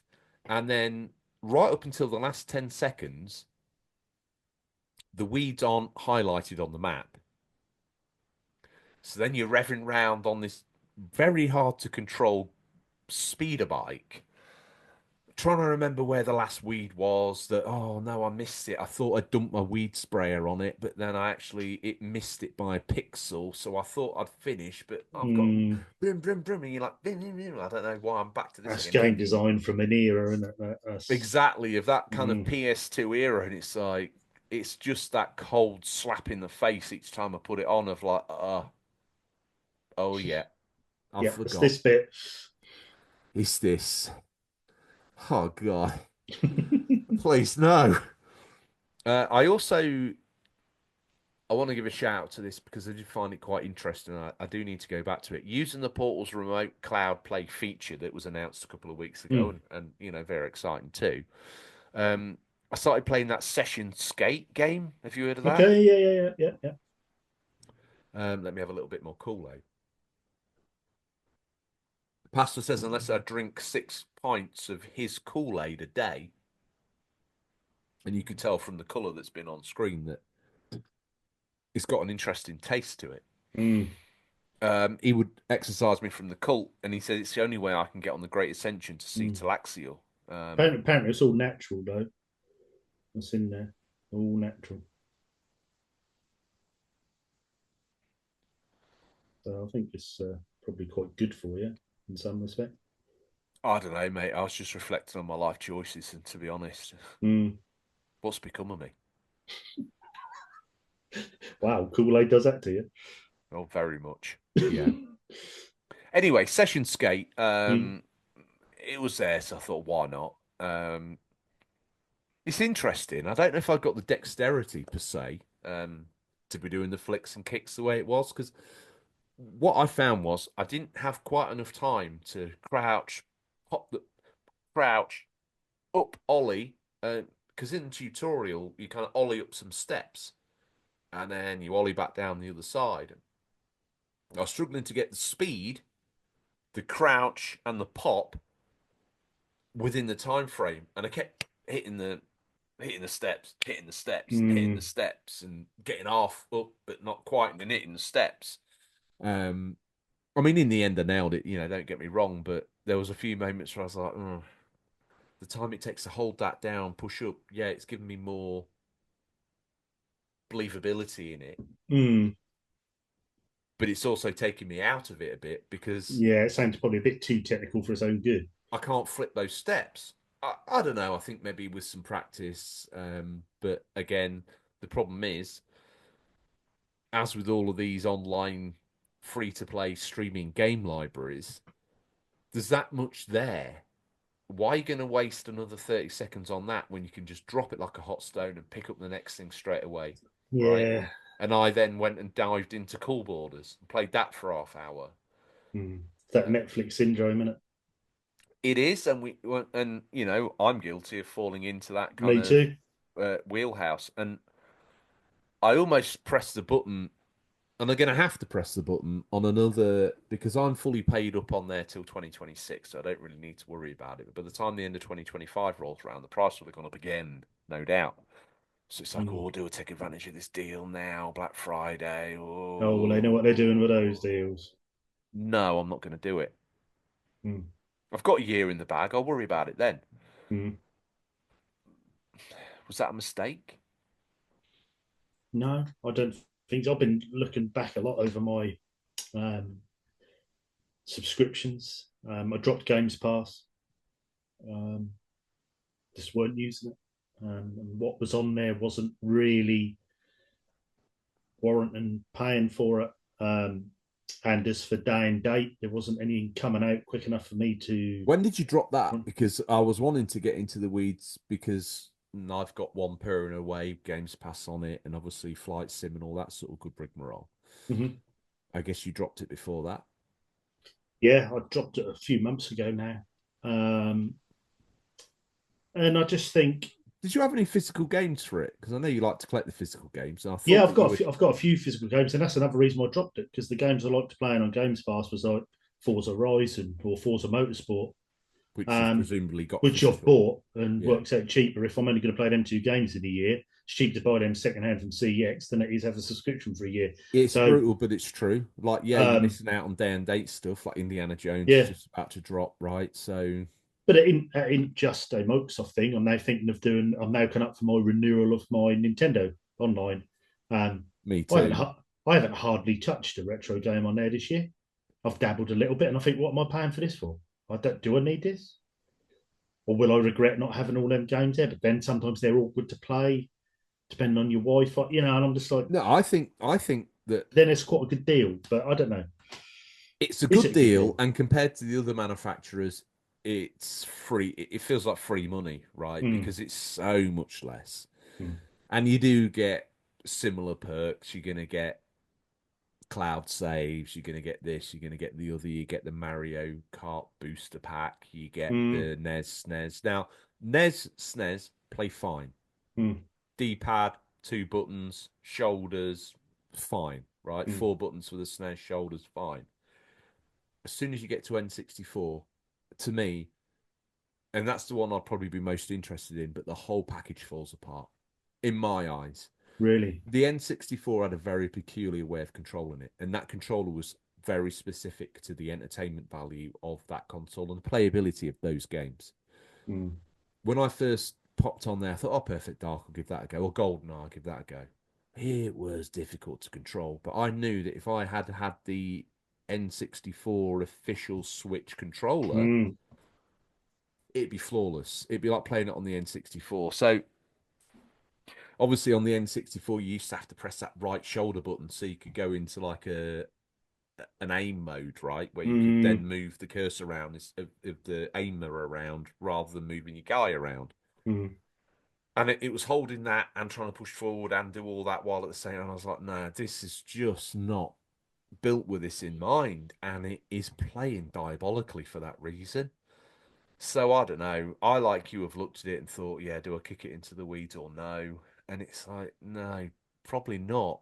And I'm still hoping and praying for DK64 to drop on there. Now I could have sworn it was promised to drop like this year. Yeah, I Um, thought they said that was coming this year, but so far I've not seen it. Now unless I've had any problems optimizing it. But if that drops anytime soon, it will take me back to a very treasured memory of 1999, where I was playing that before going round to OG Tom's and Mumsy's for the big house for a New Year's Eve party. And little Tom was there in his short trousers. There was me, bigger boy, with a girlfriend, and drinking beer and everything. And he was like, "Oh, hello, uncle." No, not uncle. Hello, George. There's some law no one expected coming out the trees. And I was like, oh, have you got Donkey Kong 64? Oh, no. I was like, you need that.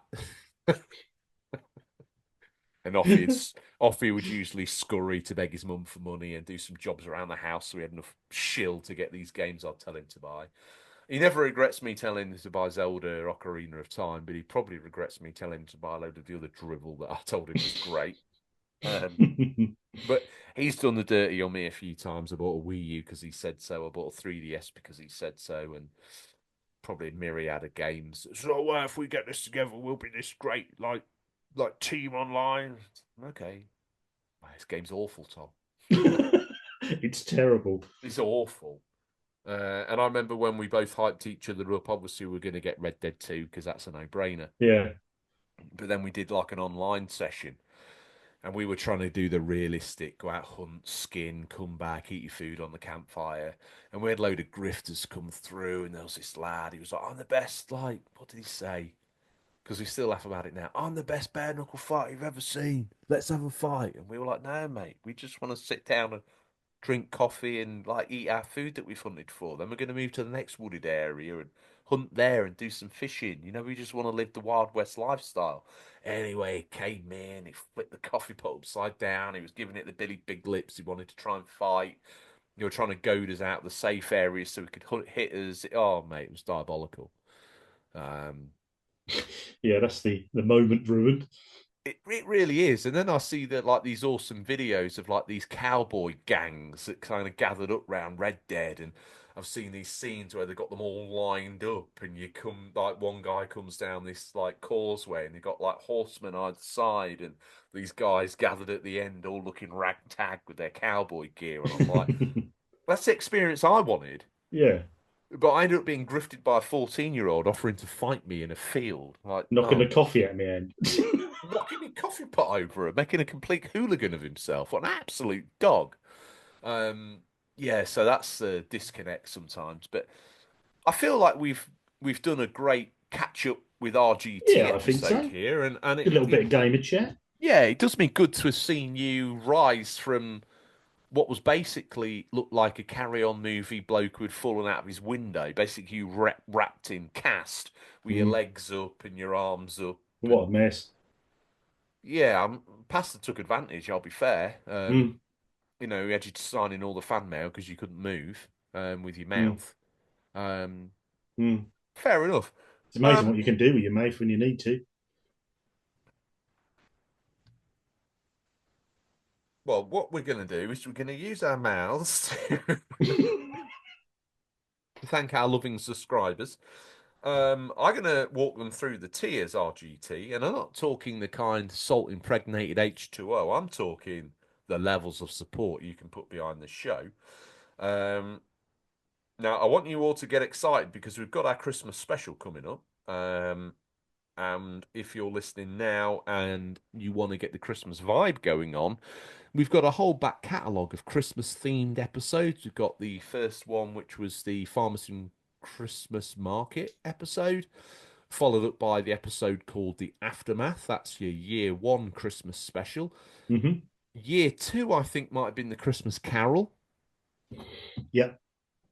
Year three was the Immortal Retro Man, The penned Retro by Man. OG Tom, but then he exited stage left and left me and Mike Rouse with his magnum opus, and Proper showbiz tantrum. we're all capable of them. Oh, yes.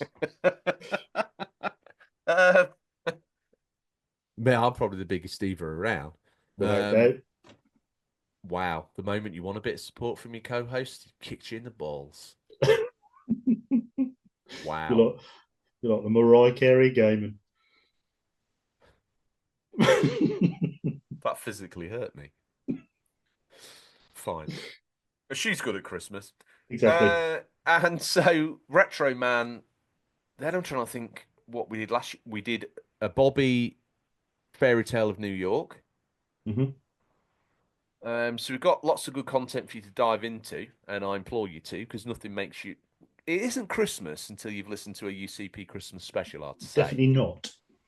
What's your favourite Christmas special, RGT? I love the Retro Man. That was very well written by Tom. I enjoyed that. And then with Mike Grace really dropping into character at the last minute, it was fantastic. Wow. Yeah, brilliant. That was the hardest work episode I think I've ever done. That was good. Yeah, I enjoyed that. That was very good. And that got flagged for copyright because I tried to sing Jones's walking in the air genuinely got a copyright strike Butchered on it. YouTube. And the only thing I could think was because I sang Walking in the Air. Unbelievable. And it was before I found my voice as well, some could argue. Mm. All right, all right. Anywho's, right, let's talk the tiers. RGT, these tiers are absolutely incredible. So for $3, you're going to get a readout on every show, just like these fine, upstanding human beings are about to get. Yep. For $5, you're going to get a readout on every show and art merch yearly.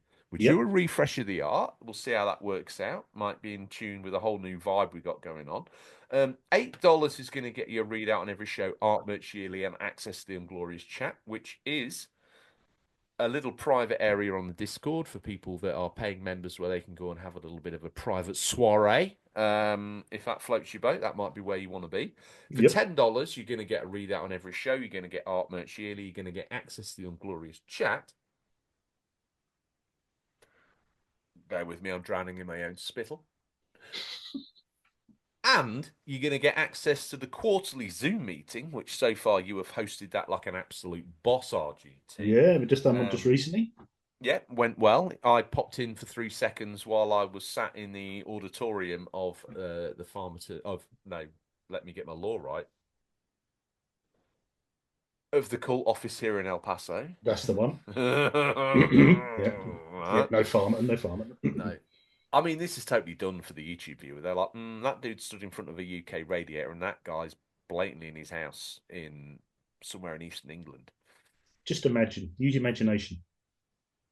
In audio, we could get away with blue murder. Now that you've demanded we come to video, you're making it very difficult for us.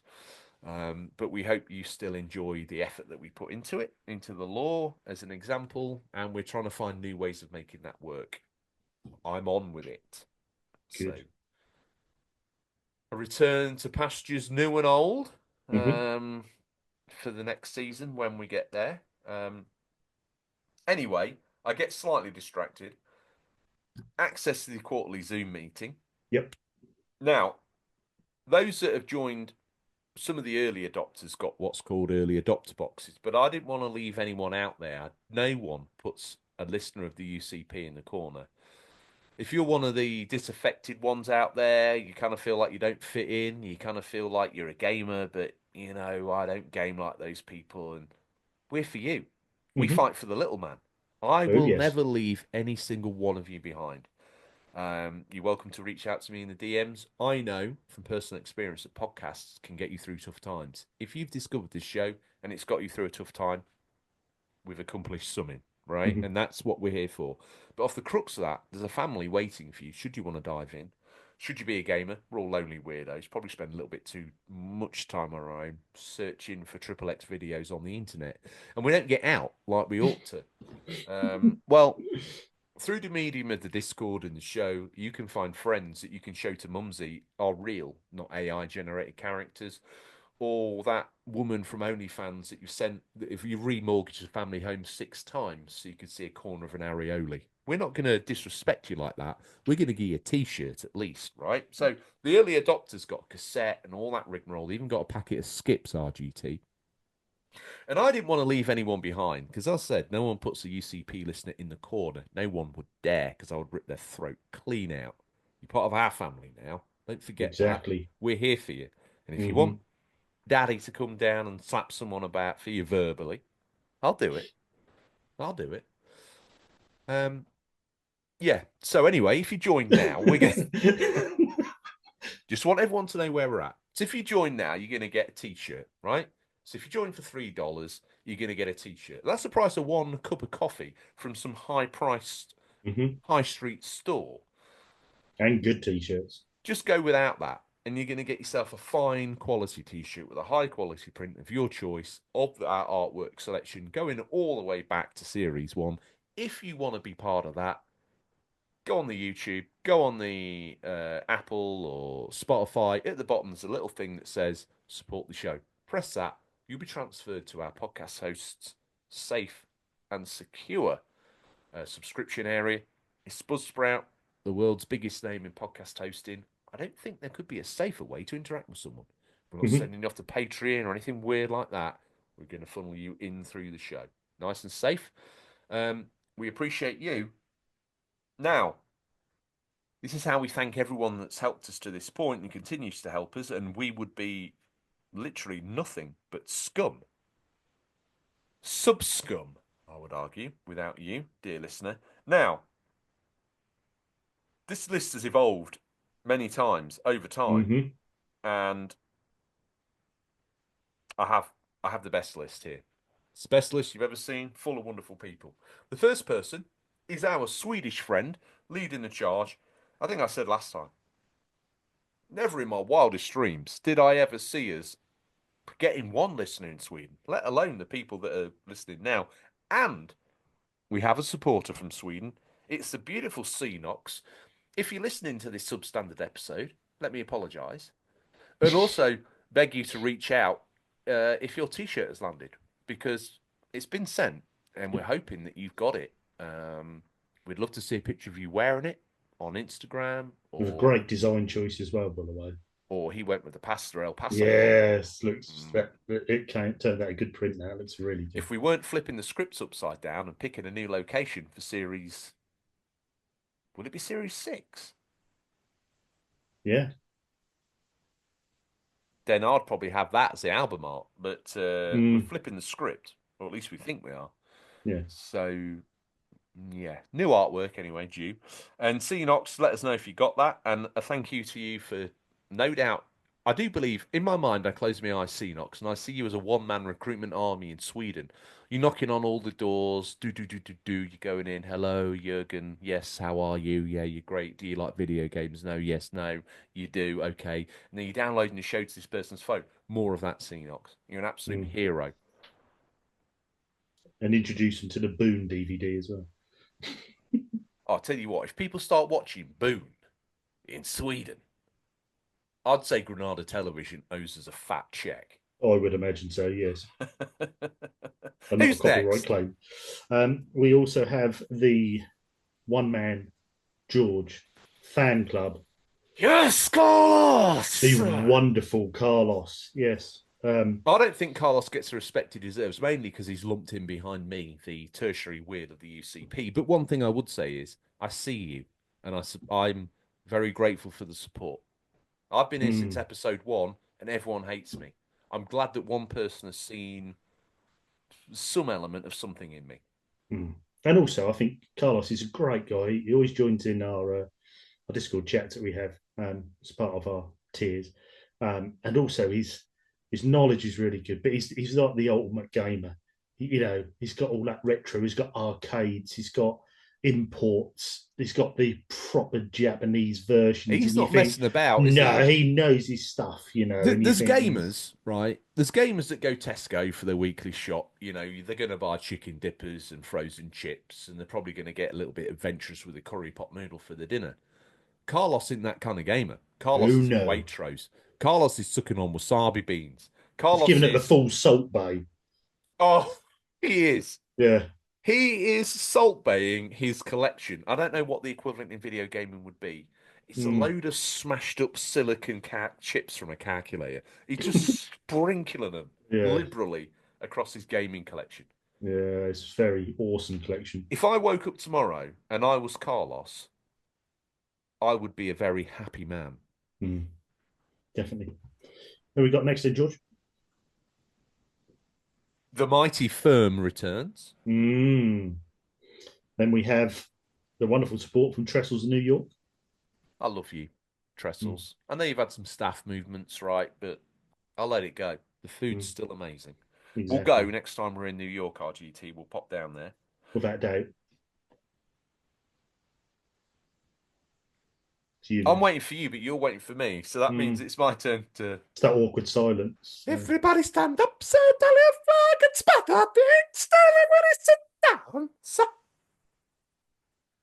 I take it that was Bada Bing stuff.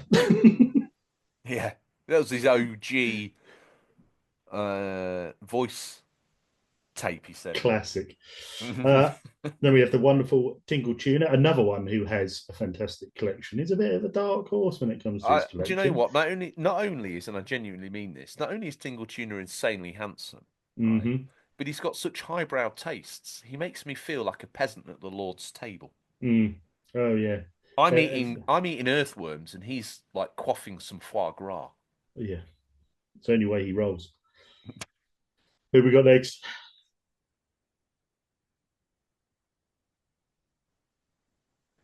I want to come up with something for this guy because he works his socks off with the mighty Boba Labor to make the Discord a welcoming place. He's organising competitions. He's doing this. He's doing I know. that. He's all over it, right? Like a rash, but in a good way. If ever that could be a thing. Let's imagine it is, right? And he's woven himself into the fabric of the listeners. He's woven himself into the fabric of the Discord. He's woven himself into the moderator role.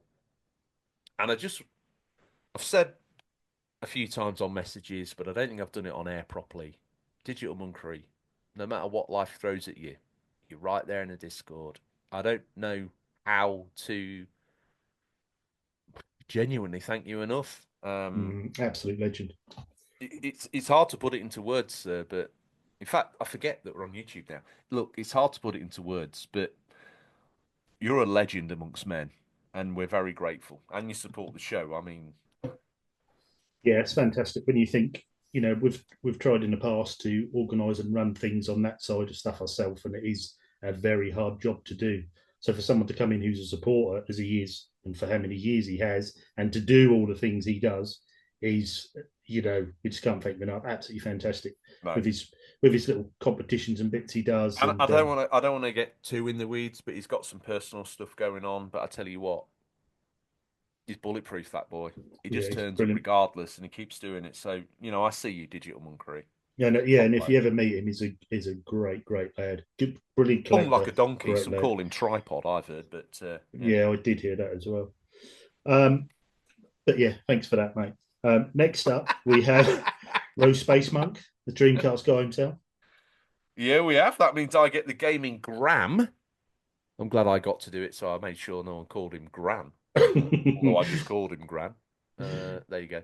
And then we've got the wonderful board border. Which means I get the beautiful Going Brown, Boba Loba. Brown. And then we've got Scotty, who's still on the list. What does that mean? What? Going brown? Yeah. I'm not saying on air. I made it up, but I don't really know what it means. And I thought you were trying to be adult funny, but anyway, yeah, Scotty's still on it. Who knows what I was trying to. He's actually a co-presenter, and he's still chipping in. Look at that, what a legend! Yeah, Marathon Gaming. Check him out on YouTube because his YouTube channel is wonderful. I think we might have to just refund his payments, to be fair, because he's literally I don't know what he's doing, but look, we're super grateful. Which means I get the walking legend that is Seal Master Elliot. Yeah, definitely a legend. Then I get your red-headed stepson, Ginge. Such a strong, he is humble a strong man. Yeah. Which means I get now. Everyone talk about pop music. Pop music. Everybody talk about pop music. Everyone's talking about apps, right? And let me talk to you about one of the hottest females in existence, and that is the wonderful Emma Sharp. Not only is she navigating the apps like an absolute pro, is she on the apps confirmation? Is she off the pro? Is she off the apps now? Yeah, never been on them, so I'm still not sure why this is running every week. But yeah, sorry about this, Emma. But yeah, just listen, OG Tom, we're feeling a little bit, saucy on the El Paso curious. Curious, yeah. And this is probably a more description of where OG Tom's at. He saw a female's name. It just made me laugh how quick he reacted to that when you said Emma Sharp, and straight away, is she on the apps or? He's an animal, isn't he? He's an absolute animal. Easy fella. We need to protect Emma Sharp from his predatory ways. So, are we banning the app talk now? Because Seb asked me the story, and I was like, I don't even know anymore what the story is, but I've researched it, and it started there. We'll just see what each week brings. We'll see. Is Emma Sharp, do you think, offended by that in any way? Because if she is, I'd No, like to apologise no, first and foremost, no. Emma. She's not offended. I just like to make you think that she is. Pop music, everybody. Think about pop music.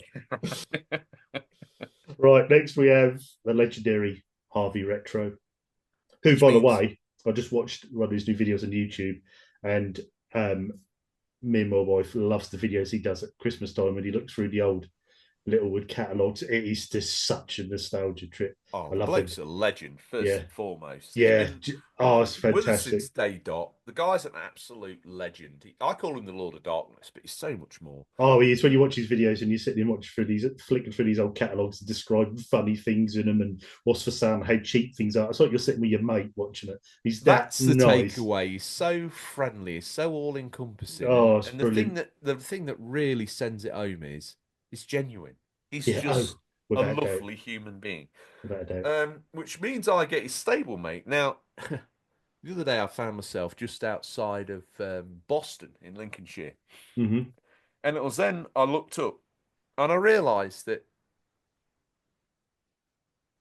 nowhere near Berlin, Mm. Yeah. but I was Yeah. somewhere near Boston. Yeah. Maybe that could be his name for the new season. Somewhere near Boston. If I had the technical prowess to change it, it'd already be changed. Well, next we have a Mumsy. Thanks, Mumsy. Thank you, Mumsy. Which means I get the second coming of the George fan club. So thank you to you. Can we? Sorry, that doesn't say that on the list. Can you just read that properly, please? Yep, you're right. The Seb fan club. Can we just read that properly, please? The Scotty Marathon Can Gaming we? fan club. This is the last chance. The OG Tom RGT Can we? Mutual Appreciation Society. That's the RGT fan club. Anyway, so next we have, which is the superior fan club, I might add. Next we have Pete Brocklehurst. Thank you, Pete. Such an ego. Credit's due. Fair play to you. Which means I get the immortal Billy Marmite. Love him or hate him. Then we have the wonderful Simon Pryke. Thank you, Simon. Which means you get it. You get it. And this is going to take some beating because last week Seb Valvinused up for this. But I'm feeling a little bit like because I'm contractually obliged, or one of us is to do this. So I'm feeling a little bit like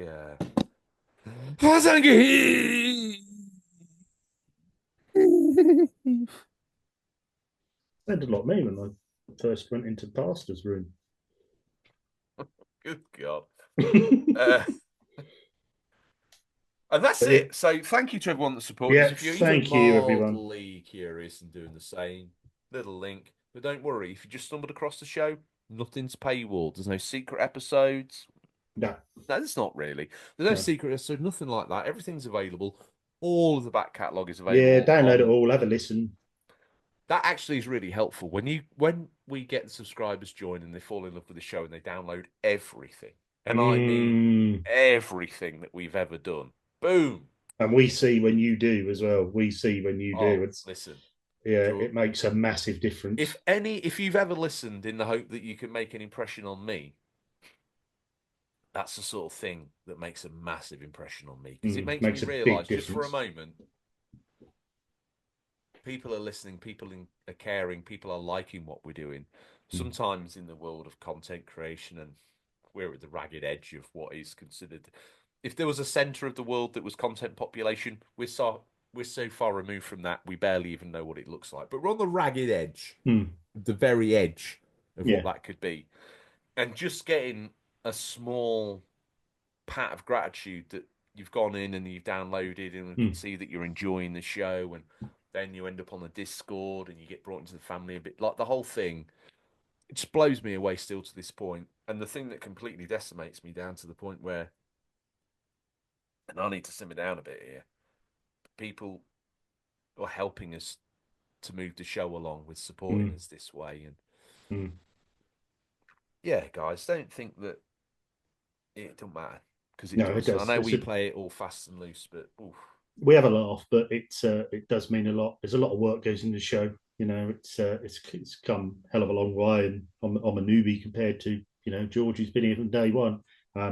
there's a lot of work goes in. So when you see a little bit of reward come back and just someone downloading a back catalogue or someone joining the Discord, it's a massive win for us because suddenly it's all worthwhile doing it. So yeah, thanks to everyone, whether you download a back catalogue, whether you listen on Spotify, or whether you watch us on YouTube, or whether you're one of our members, or whether you join in like Digital Monkery and set things up. We appreciate all of you. Thank you all so much. And we will. And as long as one person keeps listening, and that means I'm contractually obliged to keep popping these episodes out until until at least Mumsy pops off this mortal coil. But then again, she's probably set a subscription up so it never ends. Yep. It'll always be here for you. Yep. Every day you get in the car on a Monday, there'll be an episode to get you through something. We know some of you rely on that. You want that stability. You want those voices of those friends in the car, in your headphones, when you're trudging to work on that Monday morning. We'll be there for you. Yeah. One way or the other, there'll be something in your inbox that lift you. And really, that's probably one of the bulks of the reason why we still continue. So, we're here for you. And don't suffer in silence. RGT, that brings us to the end, to the ragged edge of this episode. And it's been a bit fast and loose because we just wanted to welcome you back, really. Make sure that you're all right. It's been a bit of a sad time. It's been a tough time. I'd just like to say thanks to everyone that sent me messages and that, and people that knew I'd been poorly. I really appreciate that. And people have been checking in and listening to the show. Really appreciate that. Thank you all very, very much. And it is wonderful to be back, even if I am in the red room. But there we go. That's the small price you have to pay for the show. Do you remember, is that a Minecraft deep cut, or is that I think that's 50 Shades of Grey, isn't it? The red room. Oh, because there's a red room in Twin Peaks as well. Oh, there was, yeah. But if you remember when we did the Minecraft stream, yes, something went wrong, didn't it? And we ended up in that like weird room that I decorated with flowers, and it was just like hidden in the middle Twin of nowhere. Peaks. Fantastic. Oh, crikey. I don't know how I found the time for all that, but it was a different time on it. That really leaves us to those show stalwarts. And if this is, again, your first episode, you got this far, you probably should have gone off and downloaded some of the other episodes, because this is probably not your normal show. We've normally got news, a feature, chat. But as I say, this was a nice, relaxed welcome back to our... Yeah, a bit of a gamer. Get a bit of a gamer chat one. I like those. What are you hoping to play? Be some more Trine 5. Probably dip a bit more into my new Stardew Farm. Probably be bouncing between those two. I'm very tempted now with City Skylines. You might have sold that to me. Do I get into that realm of city building games? Listen, is it a deep hole to get fall in, or do I? No, not well. It's as deep as you've got the meat for. Okay, well. So if you want to, I won't be playing that very long then. But yeah, we'll. No, yeah. So I think that's probably going to be the main three I'm going to be playing this week. What about you, George? Let me tell you about one of my quests to find a disk drive for my PS5 Pro so I can play the games that I want to play on my shelf. I would imagine they're fairly out of stock. Oh, mate. There's some dude sat somewhere that's never had any intention of buying a PS5. He's probably got about 8 of them in his room. All listed on eBay for like 200 quid. I think a lot of people got stuck with those, though, didn't they? Yeah, good luck with those, champ, because I ain't buying that. Oh, wait. I've got a big enough digital library not to have to stress too much about that. I'm a bit annoyed that I can't play the Star Wars Outlaws like Rammel, but other than that, an Astrobot's been left on the side because I'll get that physical. Yeah, well done, Brainiac. Can't play it on your console now, can you? Yeah, well done. Yeah, well done. But I'm hoping that they'll become available between now and maybe January the 1st. So I'll pick one of those up. Yeah. And basically just stop. They'll get a restock, won't they? They'll get a restock soon. I'm expecting it anytime soon. I've been all over Reddit, and I've been all over retail spotter websites and things like that. And they're slowly coming through. So I'm not playing no scalper for that. Absolutely not. No.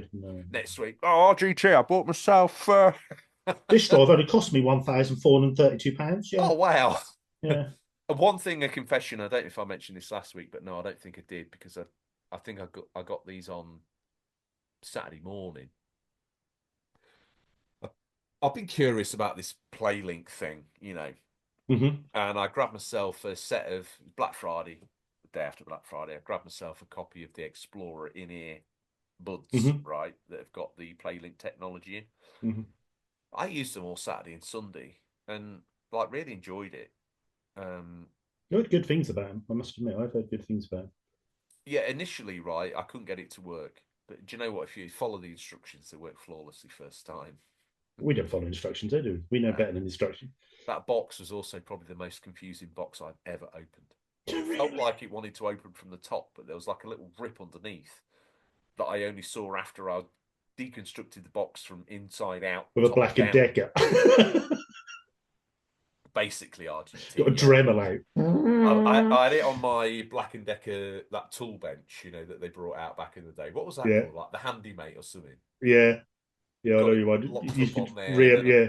Using my Black and Decker power saw to cut through it. It's got the same cutting ability as I don't know, Bread knife. A bottle of lube. But you say they're good. Yeah. Yeah, they sound good. Again, I'm a late adopter.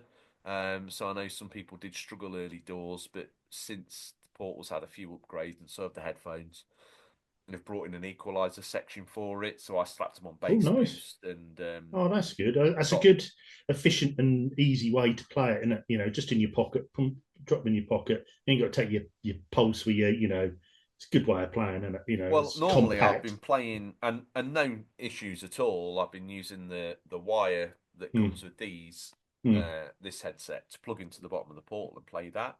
This is a good headset, and yeah, it's basically just a stereo headset when you plug it in, and so is the other one. But dewiring that whole setup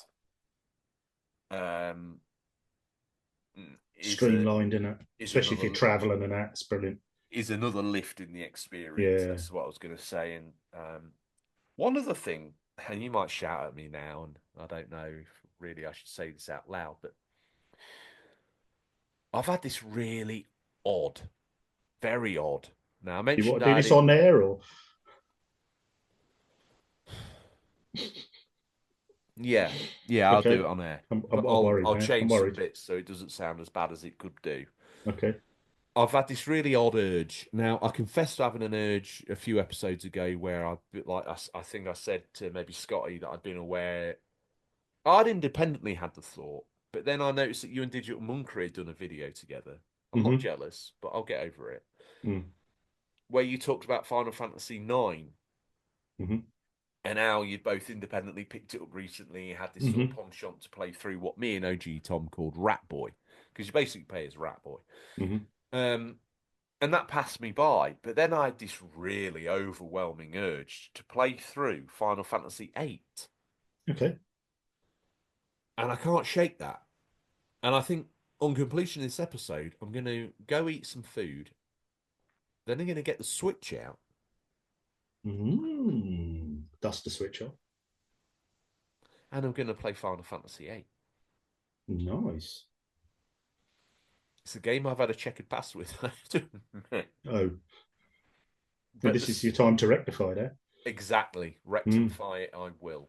And that's all I think I'm hoping to play, if I'm honest with you. So, are we going to kick it to the outro? And by the way, there's a new thing that we do now. Is we join in with Pastor on the first two lines of his song. I can't remember what they are. Oh, you were right, Mumsy. He does only listen to the episodes he's on. Yeah, got another OG Tom. It's funny how they're both called Tom. No, it's all right. No, send him the Christmas card. I'm all right with that. Yeah. Okay. Is there any money in it all? Don't worry if not. She just basically said to me, "It looks like there's a couple of quid in it." Yeah, okay, I'll have it then. I think that's what Mumsy meant. Oh, okay. She's not one for vulgar gestures normally, so no. So must just tell her to sellotape me the card because they slide about in the envelope. So. She's walked off. Oh, okay. Have you got anything to impart to the dear listener, or are you all out of love? No, just like I said before, really great to be back, and thanks to everyone for your support on that when I was off. And yeah, Let me say this on air so it's officially recorded. I'm glad you are back. oh yeah. Of course, I'm your dad. Say some stupid things sometimes. You're part of the team. You know, we hadn't been able to rip down on the trike for a while, and Bit of bounce. yeah, a bit of that. And it's just nice to have you back on, find out what you've been up to. It does me good to know that you're on the mend, and I'm sorry that you've been ill. And you know, you've had a bit of a trifecta at home, obviously with Mrs. RGT being a bit poorly as well. It's all come at once, hasn't it? So Yeah, you know, I'm glad that you're back on the road and everything's gravy, and it sounds like bless you've you. had Thank some you very time much. for playing some games. And of course, we miss you, idiot. You know, I know you do. you're like a wounded chameleon. You know, when you get Am ill, I? when you get ill, you just scuttle off, and we don't hear from you. And it's like, oh, is RGT all right? Like, oh, he's ill, so you know he's all sipped up, and I don't know what he's doing. Probably getting Mrs. RGT running round for him, collecting him this and pouring lockets I down don't his have to be throat. ill. Well, stop being ill then. You're the one who, Bless I'm not her. ill. No, bless her very much so. And she's, you know, most of the point, you make her drive 6 hours down to Cornish holiday destination so you can play PSP. You end up getting ill, and she's running around in a cast, looking after you. Yeah. Let's just remember the great one here. Me? Do you mean me or no? Sorry. You mean Mrs. RGT? Sorry. I'm trying to give you a moment to say thank you to your beloved wife for all the support that she gives you. And You know I love her to bits. She's brilliant. She is. well, why don't you tell her She's my. I do tell her. through the medium of the show? I love you, Mrs. RGT. She's actually not here, so I was then about to do her voice, but I forgot we're being recorded. To see me go, oh, thank you, darling. Right, Pastor's nailed the G string, so he's about in tune. So that's all we have time for this week, listeners. As always, thank you for your time. I look forward to the pleasure of speaking to you again next week. Until then, happy gaming. Remember, there's nothing wrong with being given the unofficial controller. It's what you do with it that counts. See you, RGT. Later, George. George and Seb rolling down the road. RGT riding shotgun on a heavy load. Pastor Longhorn waiting to unfold. In El Paso, Texas, tales been told. One arm big, a sight to see. Pastor preach, set you free. George and Seb, they bend the knee. RGT nodding yes in glee. Join the cult in El Paso town, where Pastor Longhorn's got his crown. One arm high, the other down. We're the wildest show around. Sunday's hot, the desert air. George and Seb both feel the glare. Longhorn's words hang everywhere. Salvation found without a care. Sunday's hot, the desert air. George and Seb both feel the glare. Longhorn's words hang everywhere. Salvation found without a care. RGT plays a sacred tune underneath the El Paso moon. Longhorn grins from afternoon to the night, they'll see it soon.